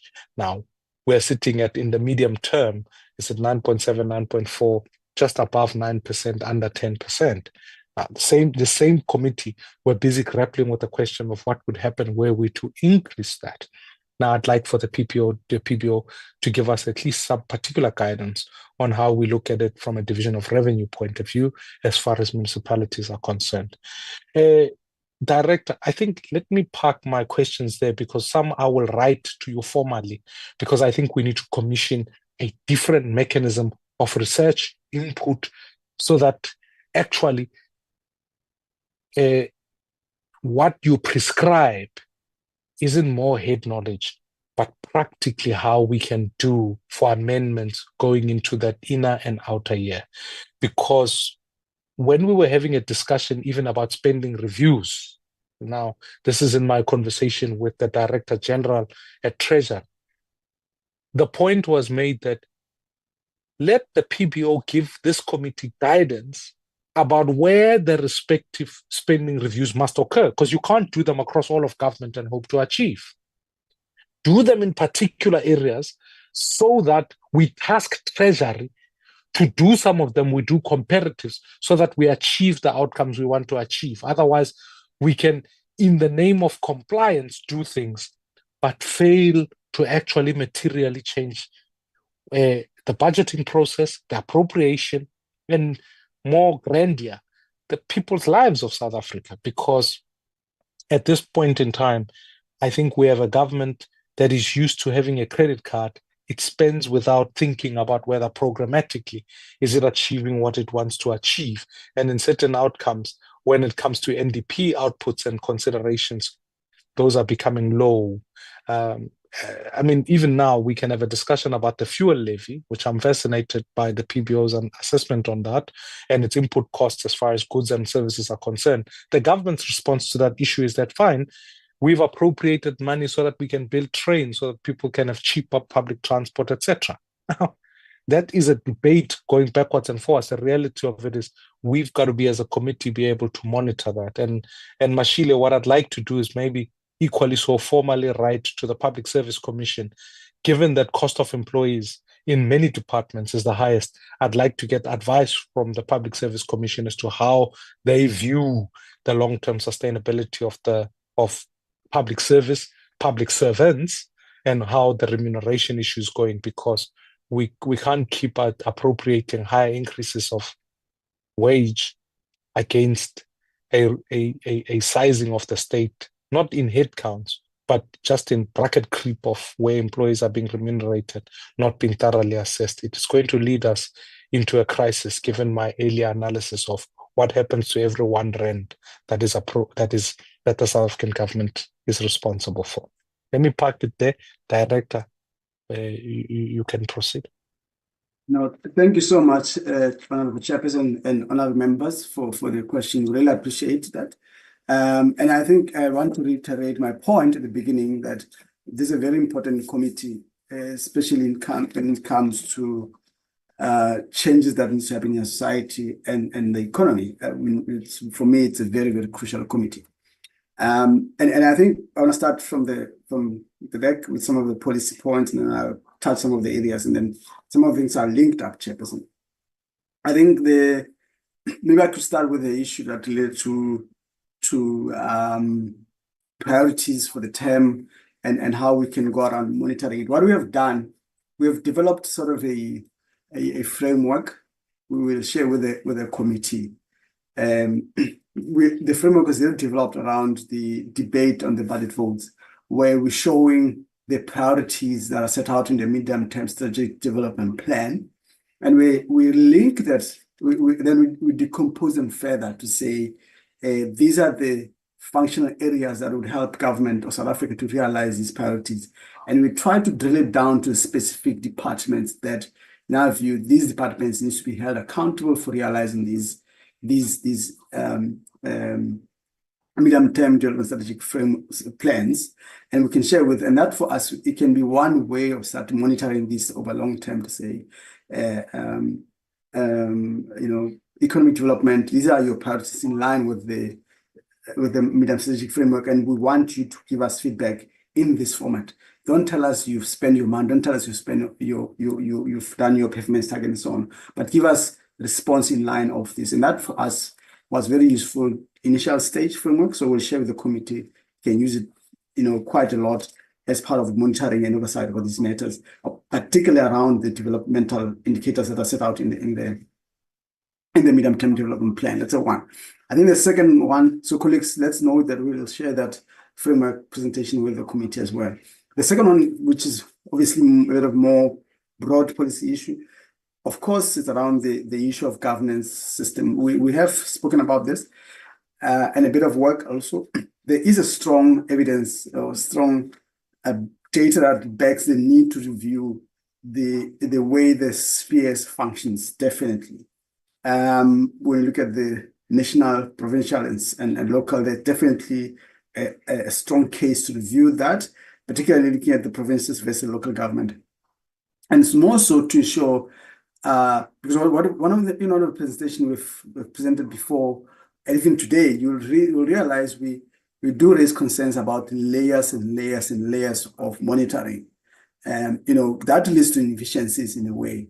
And in part, some of the areas, obviously, local government has specific functions, provincial government has specific, but a lot of provincial government as well, besides the education and health, there's a lot of oversight responsibilities. So there's quite a layer there of, when you look at other jurisdictions, we have jurisdictions that have a very limited functionary regional government body, picking up a lot of local government, or local government taking a lot of weight in getting services, but it being capacitated quite well to be able to deliver on services. In other jurisdictions, local government oversight of education, local government oversight of health in a very direct way, and maybe there's an opportunity to also review that. So I think it's a fair point, Chair, that there is probably a need for that, but broadly in line with efficiencies, but in line with, are we able to use the bulk, get the value of the bulk when you have more money going to where the service has to be delivered in that regard, but also not only services, because a lot of time you see that provincial governments have got so much capacity, technical capacity, human capacity, which if you measure it with the local government in some of the areas or consolidated, you find more value being created rather than having a huge number of employees. Somehow others focus a lot on just monitoring as opposed to doing the actual work. So yes, there's a strong sense of that needs to take place. What we've done, Chair, the second point is around the impact. What we've started doing for the last year is really to outline to Parliament to say, look, this budget, you look at Wednesday's, Tuesday's budget, we did show some of the likely impact that it would have on your employment, growth, inequalities, and so on. And in our view, that should be, if we put out the budget to say, in our modeling capability, we say, this budget will grow the economy this much. This budget will lead to improvement in Gini coefficients. This budget will improve in poverty and so on. And in our view, that should be a pretty obsession. What should be what you're obsessed about to say, hang on. This budget is not going to get us where we want to be in going forward. And let's bring departments within this, starting with the fiscal framework itself. How are we able to make a fiscal framework to realize some of these areas? And I think for Appropriations Committee, that could also be useful. We'll be drilling down deeper into showing some of these areas. And for us to a certain point to show over the medium term, employment is unlikely to improve if we continue with this trajectory, and what needs to be put in place. And we feel that could be one useful to help the committee to assess the impact of budget beyond just the input or output in that sense. That's the third point. The fourth point really to the special spending reviews. We agree, Chair, members, we have to play a space there. We feel we are required to, by your committee, can require us to do space, play, support committee in that regard. Would like guidance from yourselves, Chair and members. But I think what we also, linking back with what Honorable Ed Bateman said and Honorable Committee, it's really is an issue of capacity. Realistically, we've got so much limited capacity. And my view really is for this office to support all the sanctions, all the sectors within the public finance, your education, health, sport. We want to go deeper into that. And as we build capacity, we'll be doing it. But I think our role within the spending can be in various formats to guide in terms of which areas we can go deeper into it. But I think what we have used, which I feel should be used a lot of time, particularly when you take a long-term view to the budget and think of amending the issue of budget and review recommendation reports, BRRRs. There are also aspects, in my view, that we should bring it as part of the spend reviews, because what it does, it will help us to identify areas that are really spending and also realizing the outcomes. But equally, those are underspending, also are like to underspend. Also, you can draw a trend within that perspective. So we can have different ideas, but we would like you to guide us how much you want us to gain and can go deeper, but also can work with Treasury to guide them which areas we feel can be more impactful in line with the framework that I mentioned at the beginning of my response, which shows which impact areas or departments would help us to realize employment and growth over a period of time. So we'll wait for the committee to give us guidance, on in that regard. The issue on underspending and it's a worrying issue. It's a worrying issue, underspending, and yet department looking for money. Yet we see the need of the social economic needs, but also economic needs from the budget itself. And we said it before, definitely the issue of capacitating the state itself is a big issue. And I like the colleagues spend a lot of time on capacity. On the state capacity is a very big, important issue, because at times, really, you have people in the departments and entities who lack capability or they not capacity. And there probably has to be a way of some consequence management, but also over a long time building capacity within the states who deliver on some of the mechanisms. I sympathize with the view that at times you find that money is being borrowed, it's used, not used within the department, it's supposed to be get returned, and there has to be some consequence management. But I think the bigger question is real estate capacity as well, which I know is one priority again of the MTV medium-term development strategy, to show the state is capable of developing the services. And I guess the committee again can draw a long-term plan to say this is how you're going to want to, by the end of the term, you've seen a clear state capability in delivering on the projects, on what needs to be done to lead to growth and employment in this regard. Another point I need to respond to is around the SRD, before I give the colleagues to go deeper as well. SRD, public employment and look, I think, Chair and members, we do share the concerns about the need for creating employment in the economy. The point around the SRD, Chair and members and colleagues, there's a very strong evidence coming out now that shows that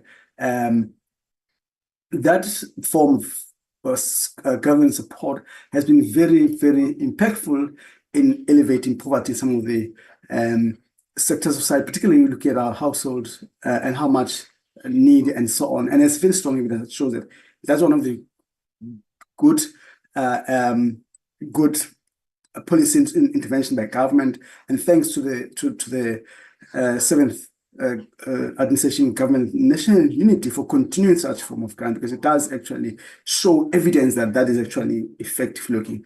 I think what we're saying, we're not saying you shouldn't change the review, but what we're saying is that let us understand, at least we have evidence, and if we review it, let's review that we don't throw away the usefulness, how the policy has been, and if we introduce the new, but let's understand the usefulness with its weakness that it has. It's very important to understand, because for the first time in more than 30 years, and we have a grant that supports the entire unemployed or society that in need in that regard. And some of the mechanisms, it's used beyond just for that. And of course, there's weaknesses. But I think the point we say, the evidence shows that that's working. It supports people who are unable to get. But yes, the argument, but yes, there has to be viewed to be more effective in leading to employment, which brings me to the point about public employment program. I think there's been a lot of debate, and we've raised this as well around public employment in government. One of the difficult we had discussion last year was around the fragmentations in the program itself. Maybe you need to have a sense of, having less fragmentations and where you can able to easily measure the impact of it. At this stage, there are a lot of fragmentations, and it's very difficult to in some of the areas to measure whether the success of this, and understand from DPME point of view, there's been a need to recognize the need to remove fragmentation to assess the impact of this. And it should be remembered, one of the last point in line with the public employment program, it's quite bizarre that we have so much need for service delivery in many of the areas. Think of education, health, teacher education, also actually in local government itself. There's so much need for added support for delivering services, yet we have public employment programs which are not really obviously linked up to these areas where you could use unemployed youth, unemployed South African to fit those need in government departments or need in government entities, rather than just being a train-up session, which after 6 months people get let go. I think there's a quite need for it being an employer of last resort where people get in there and get trained and they get out of the system and go to look for work. But having done the actual service delivered or supported government to deliver service within that perspective, in our view, that could be one way of strengthening the public employment program. Chair, I think I spoke too much. Let me stop there quite a bit and allow the colleagues to come in as they were coming, as the questions were coming as well. Let me start with Dr. Sekatane. Do you want to start and respond to some of the questions and then just like that? Thank you so much.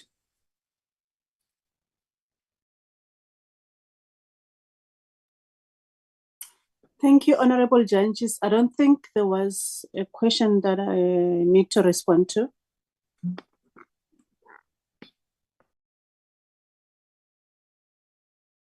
I've been promoted, Chair, you heard. I think the next one is, who comes after? Dr. Olandi, do you want to come in? Thanks. Yes, I had water and I've had a bit of medication, so I can speak again. Anyway, honourable members, the few departments that we included in our analysis is really just a very, very high level analysis, and also to try and demonstrate to you that not all departments, if you do analysis, it's not a one size fits all. So some of them transfer a lot of funds to other institutions. So there's a lot of work, and members indicated, have we done work around what it's going to cost to bring them into? We haven't done that work. You know, we are only 8 people in the budget office, but that's besides the point. But what was very interesting to me when I did this high level, just a quick kind of budget analysis on these departments, is it's almost like an eye opener what you can find if you just really focus and looking into just to the budget structure, just into the COE structure, just into the performance indicators. Does they link to the National Development Plan or the Medium-Term Development Plan? But you can go on and on and on. It was difficult for me to decide what to show that might be interest of you. But what was very interesting to me is science and technology. The work that they've done is almost work that should be done by the department, the higher education department, and I might be wrong. And also in terms of the program structure, I've never seen in any department that there's a sub-program just for a DDG. To me, it was just mind-boggling because no other department has got that. Whether you've got like a little small program or a bigger program, you've got a sub-program for a DDG. That was, to me, that was something that I didn't expect. In terms of police services, now we know that they basically just have to manage their COE.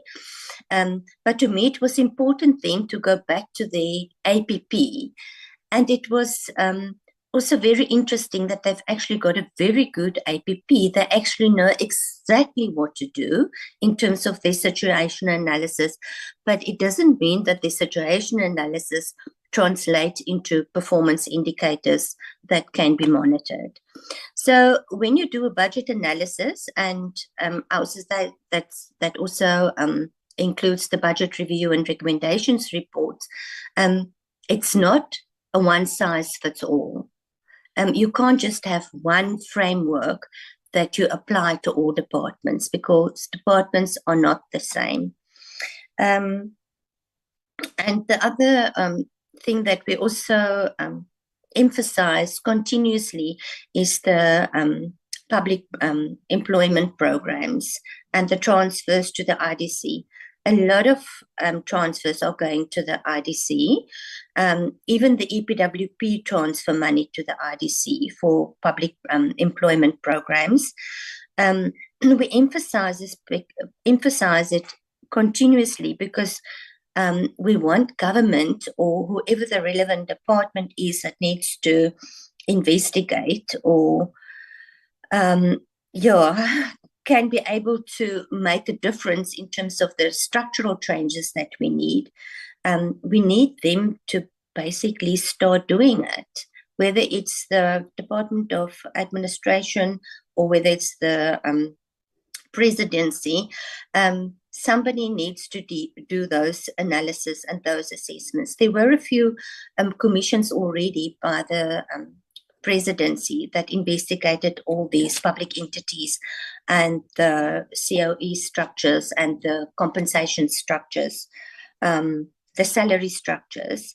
But I don't know where what the outcomes were of all those commissions.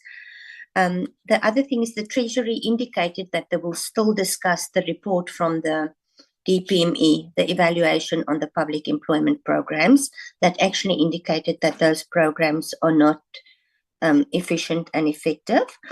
But the minister also indicated that they will still discuss those programs.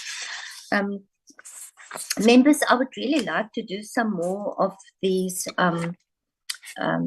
budget analysis, but sometimes it's just not possible to do all 42 departments, and one have to select different ones. And we selected some of these that we've included in this presentation because we are also going to present to the Committee on Education and the Committee on Justice and Policing, I think. So that's why we included these departments that we are also going to present to them. Thank you.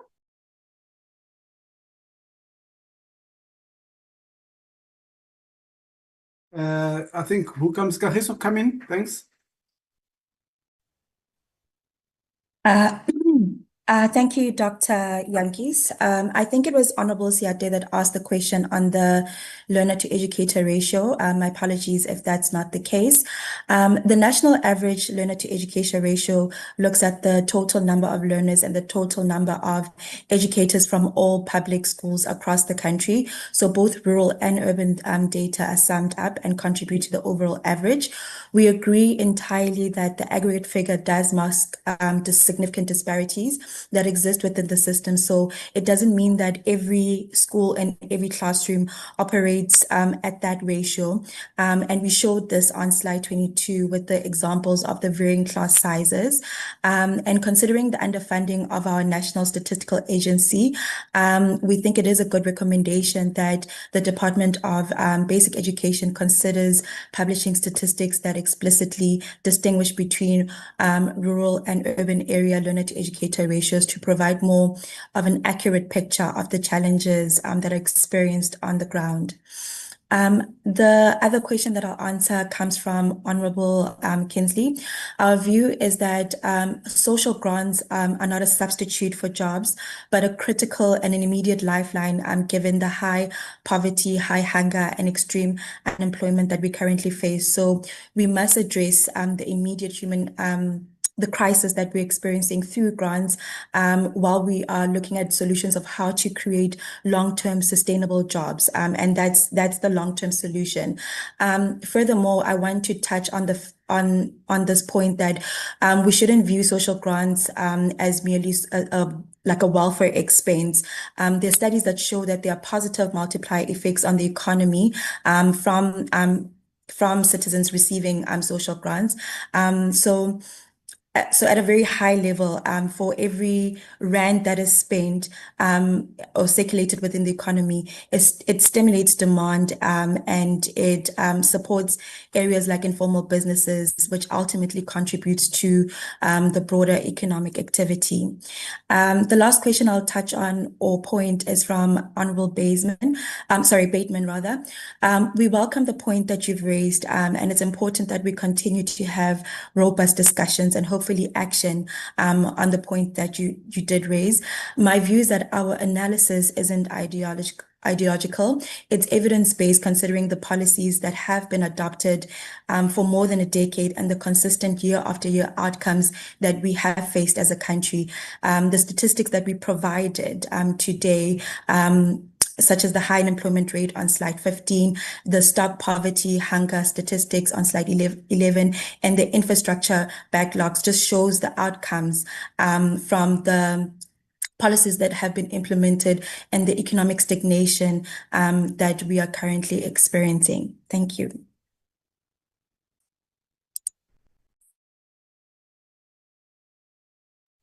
Busi, just on a second. I see there's a hand. Yes, thanks. Honorable Bateman, do you want to have a direct question on that one? Chair, no, simply to say that I think that warrants further discussion, and I don't, on the face of it, accept at all what the previous speaker has just said. Okay. Can I, Honorable Wakelin, I see your hand is up. Is this a follow-up on the same, or? Honorable Chair, Chair, I think what is needed, there needs to be further interrogation on submissions that are made, and particularly around the things around the SRD grant, the matter of early retirement, the position they've taken around the early retirement position, as well as one or two other, the other one is the learning environment, like for instance CETA and NSFAS, the position they've taken. We need to have clear, send them back with clear instructions on what we would like to see from the research that they've picked up, as opposed to have general just views, as opposed to, in particularly those three areas, because they got direct impact on the budget this year that we need to look at. And we already started having conversations around how do we move from a total dependency on state to a total independency of state, and only those that we need to catch with a safety net. And we agree 100% that there is obviously a portion of our citizenry that are unable and not willing to, or unable to work, and those we have to capture with a national safety net, and I agree with that. But the majority, as far as I'm concerned, are able and economically active that can work. And why suddenly there's a position taken without a proper research done around the position I've taken, to come to us with evidence and say, but hold on, if you do this, this is what will happen. If you do this way, this is what will happen. So I don't buy the position I've taken at the moment. And I think it's important that those particular issues must be addressed further. Thank you, Chair. I hear you, Honorable Wakelin. Part of it is, you see, economics is also a function of a particular, if you like, position you take on what public finances must and must not do. And depending on your ideological view, you might take a stance. What I'm trying to avoid us getting into is an ideological arm wrestle. So if I can ask in a neat, erudite sort of way, if you can write formally a question, because this way we can strip it. We don't have to do it, but it can be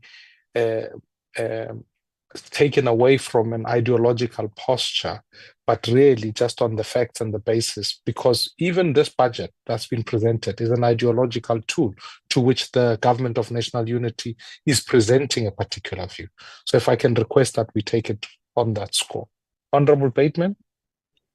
Yeah, I think that's helpful, Honorable Chair. And I think also, I mean, in my previous engagements with Dr. Mohammed, he wasn't really able to respond to me, and he used the words unequal power relationship.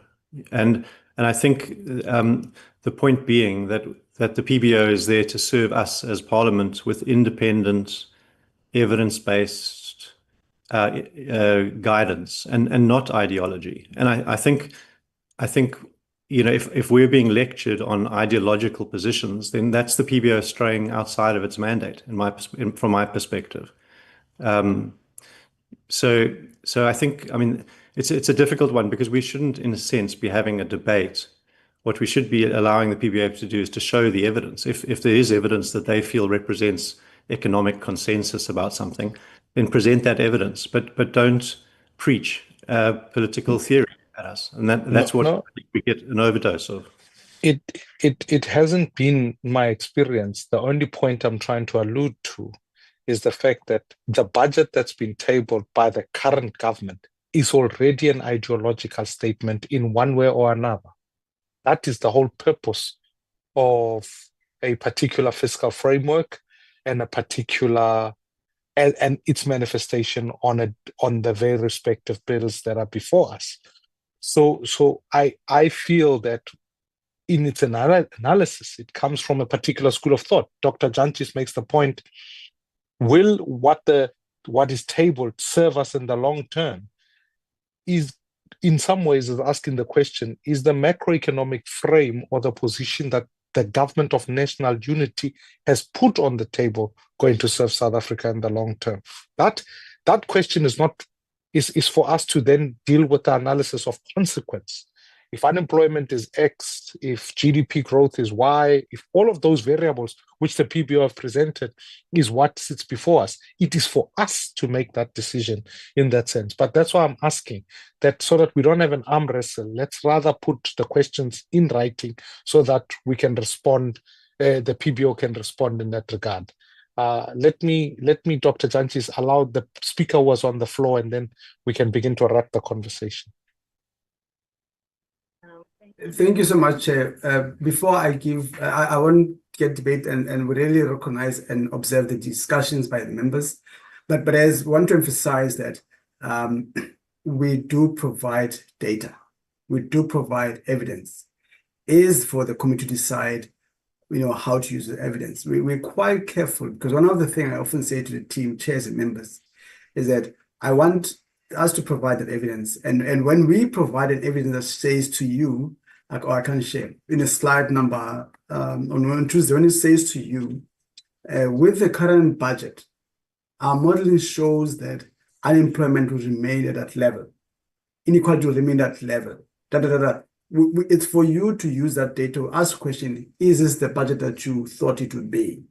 And then we stay back for you to do that. So, we appreciate the writing for us to say, give us clear guidance what you want us to do. That would be helpful for us a lot. Dr. Jantjies, Yes, I have already requested that members are going to, in essence, right? I will write to you a particular brief about some of the questions that will help us. I've already raised the question of spending reviews and other aspects. So let me not get hung up on, not that the input is unimportant, but I've given direction that it ought to be managed in a particular manner. Otherwise, if we debate it here and now, I promise you now, we can have a long-term discussion in this regard. Let the speaker was on continue. Honorable Chair. One of the questions was whether there are executive salary taxes, and just to say to the honorable member that no, there aren't, that those executive salaries are basically taxed based on personal income tax rates and so forth, just like everybody's salaries are. I think just to highlight to members, without going into debate, but to say, in terms of evidence-based policy, slide 69 is basically highlighting the studies that have been done in South Africa on the SRD and what the impacts are. So this is an additional slide. So what we're trying to highlight there is to show the different impacts that scholars in South Africa and various universities, you'll see that we scope multiple universities. Not just that, in our pre-brief, we did write a longer document with all the studies capturing the studies in South Africa on the SRD. But to also say, to add to in terms of the numbers, and the reason why we've said that a job seeker grant shouldn't necessarily be the alternative is because, one, there aren't enough jobs being generated in the economy, as everybody knows.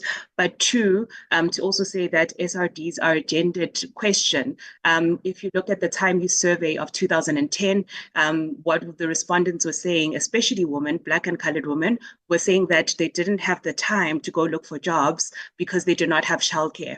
So in the absence of infrastructure for care, for so forth, right? People do not have the time to actually go look for jobs. So in the absence of that public provisioning, it means that certain groups of people are disproportionately excluded because they wouldn't be able to go look for jobs because of the unpaid care work that they're undertaking in households. So there's a number of these studies, and we're happy to share them with you. But lastly, to just reemphasize that we're not saying there shouldn't be an SRDU or so forth, but to say that members should be considering how we deliver on Section 27(1)(c) of the Constitution, which says that everybody has the right to access to the appropriate social assistance. And in this regard, it is not exclusionary. So it's a constitutional right, and it's not dependent on your ability to look for a job or to be actively in the labor market per se. So I think just to highlight that, in terms of provinces, there was a question about why provinces don't have revenue raising powers. This is because, of course, corporate income tax and personal income tax and most taxes are actually collected at a national level. There are, of course, taxes at a local level. But however, just to say that the way that the tax system is structured, it isn't such that provinces are able to basically establish their own tax systems. And that is basically the structure of our economy.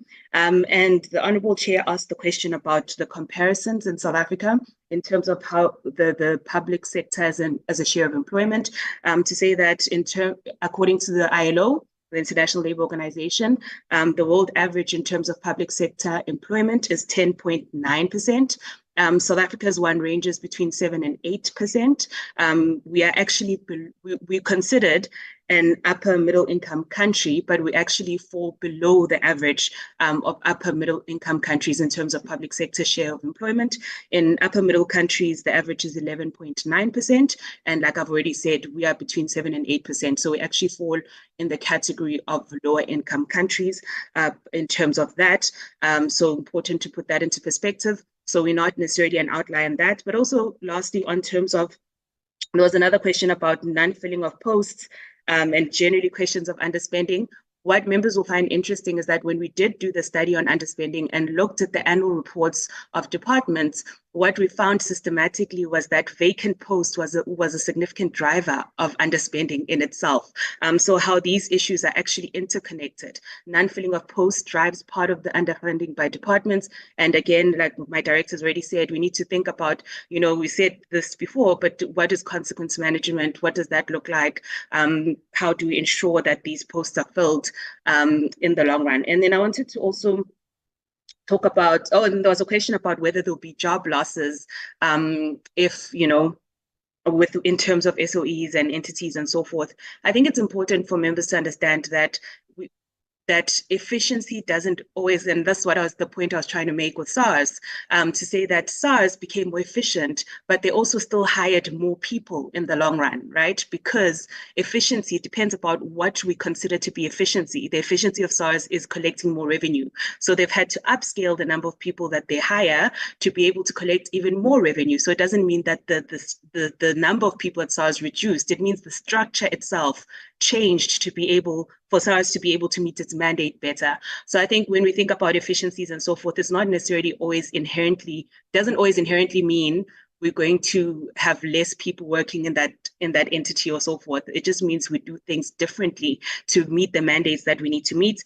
But lastly, to comment generally to say that I think the discussion has to be the fit for purpose public sector, right? So like Nelia's already highlighted, there's no one size fits all depending on the department. The Honorable Chairperson highlights, with the policing particularly, it is the people, right? Policing requires the people, but it also requires other goods and services.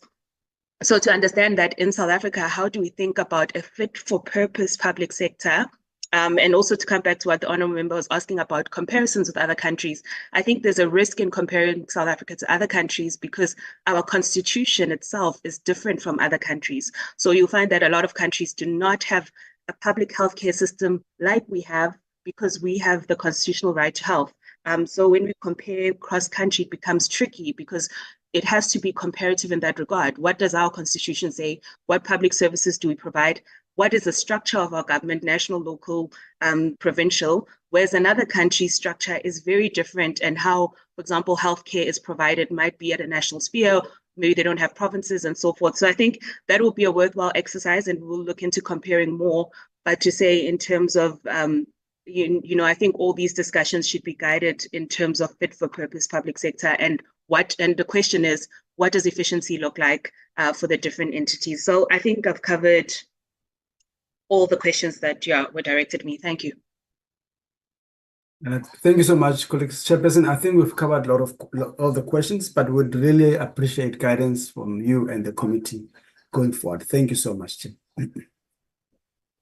Thank you to the PBO. May I request honorable members, if you could write a short note to the Secretariat. We have to, and Dr. Jantjies, I want to assure you that our position is such that we are very keen to work together with the PBO in doing the work of Parliament to hold the executive to account. So the work that has to be done now is about how effective we can do that. And that's why I want to ask honorable members, especially for the respective questions to come through, but the broader analysis on the things that we can and can achieve, because that's going to be important. I don't want us to find ourselves in a place where we can offer academic responses to real rands and cents questions in that sense. So it's going to be important. We're not the Committee on Finance. The debates can carry on in finance on all of that. Our job is to really look at the respective bills, and it is presented to us with figures, with programs, and we've got to interrogate those better. So Dr. Jantjies and Mr. Maobane, we are going to have to put together how we collaborate going forward so that in the next 35 days we can really identify things. Because I certainly even think on sectors like CETAs are a complete waste of time, in my humble opinion. We can do an analysis on SOEs, that's one thing.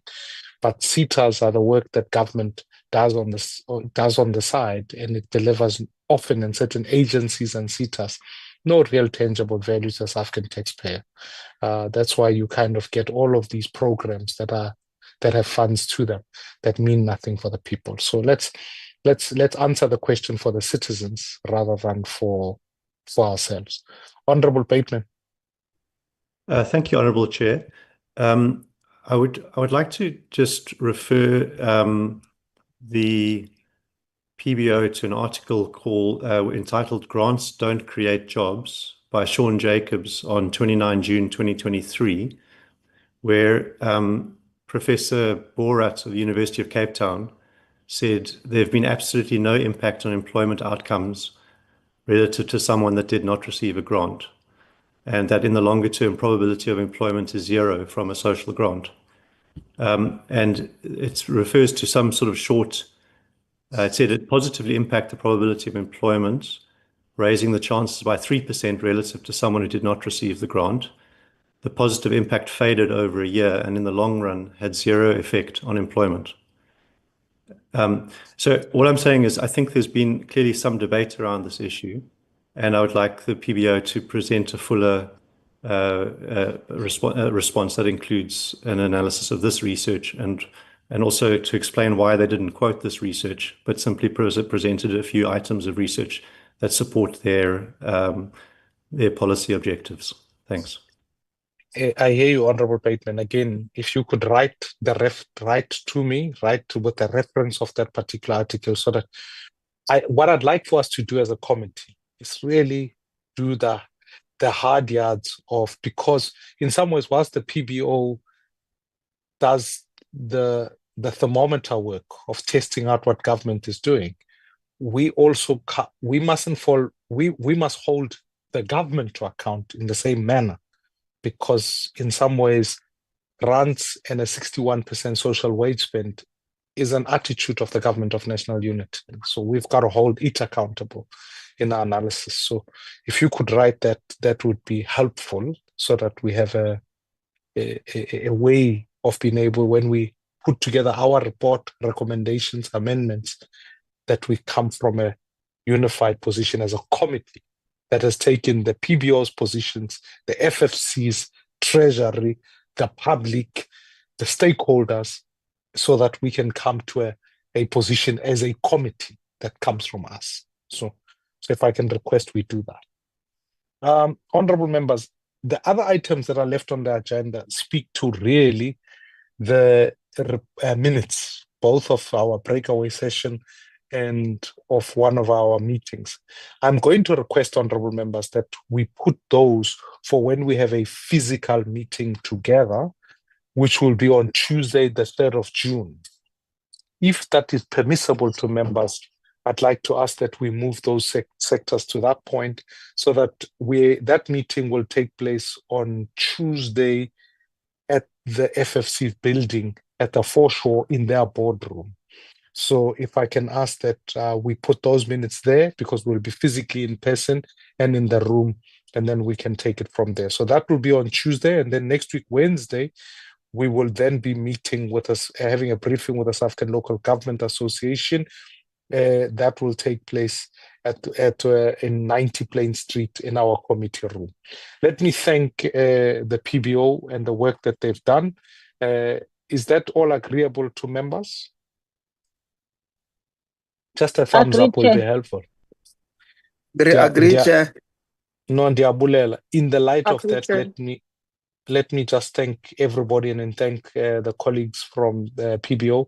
And I look forward to our engagement on Tuesday. With no further business left in the day, I want to thank you and wish you a happy weekend. And keep in mind, just because Chiefs are not playing does not mean that they have not won the Nedbank Cup. It means they are still the champions of Nedbank. Have a good Viva weekend. Chair. Long Hey, live the Chair, long live. Viva Chair, Viva Chair. Coffee for Papalazo life. win, Chair. Thanks. Winning Have a good. Papalas. It's still Thanks, here. Charlie. Thanks, Thank Charlie. Honorable Mkondo, coffee for life. Very much, everyone. Have a lovely weekend. Bye-bye.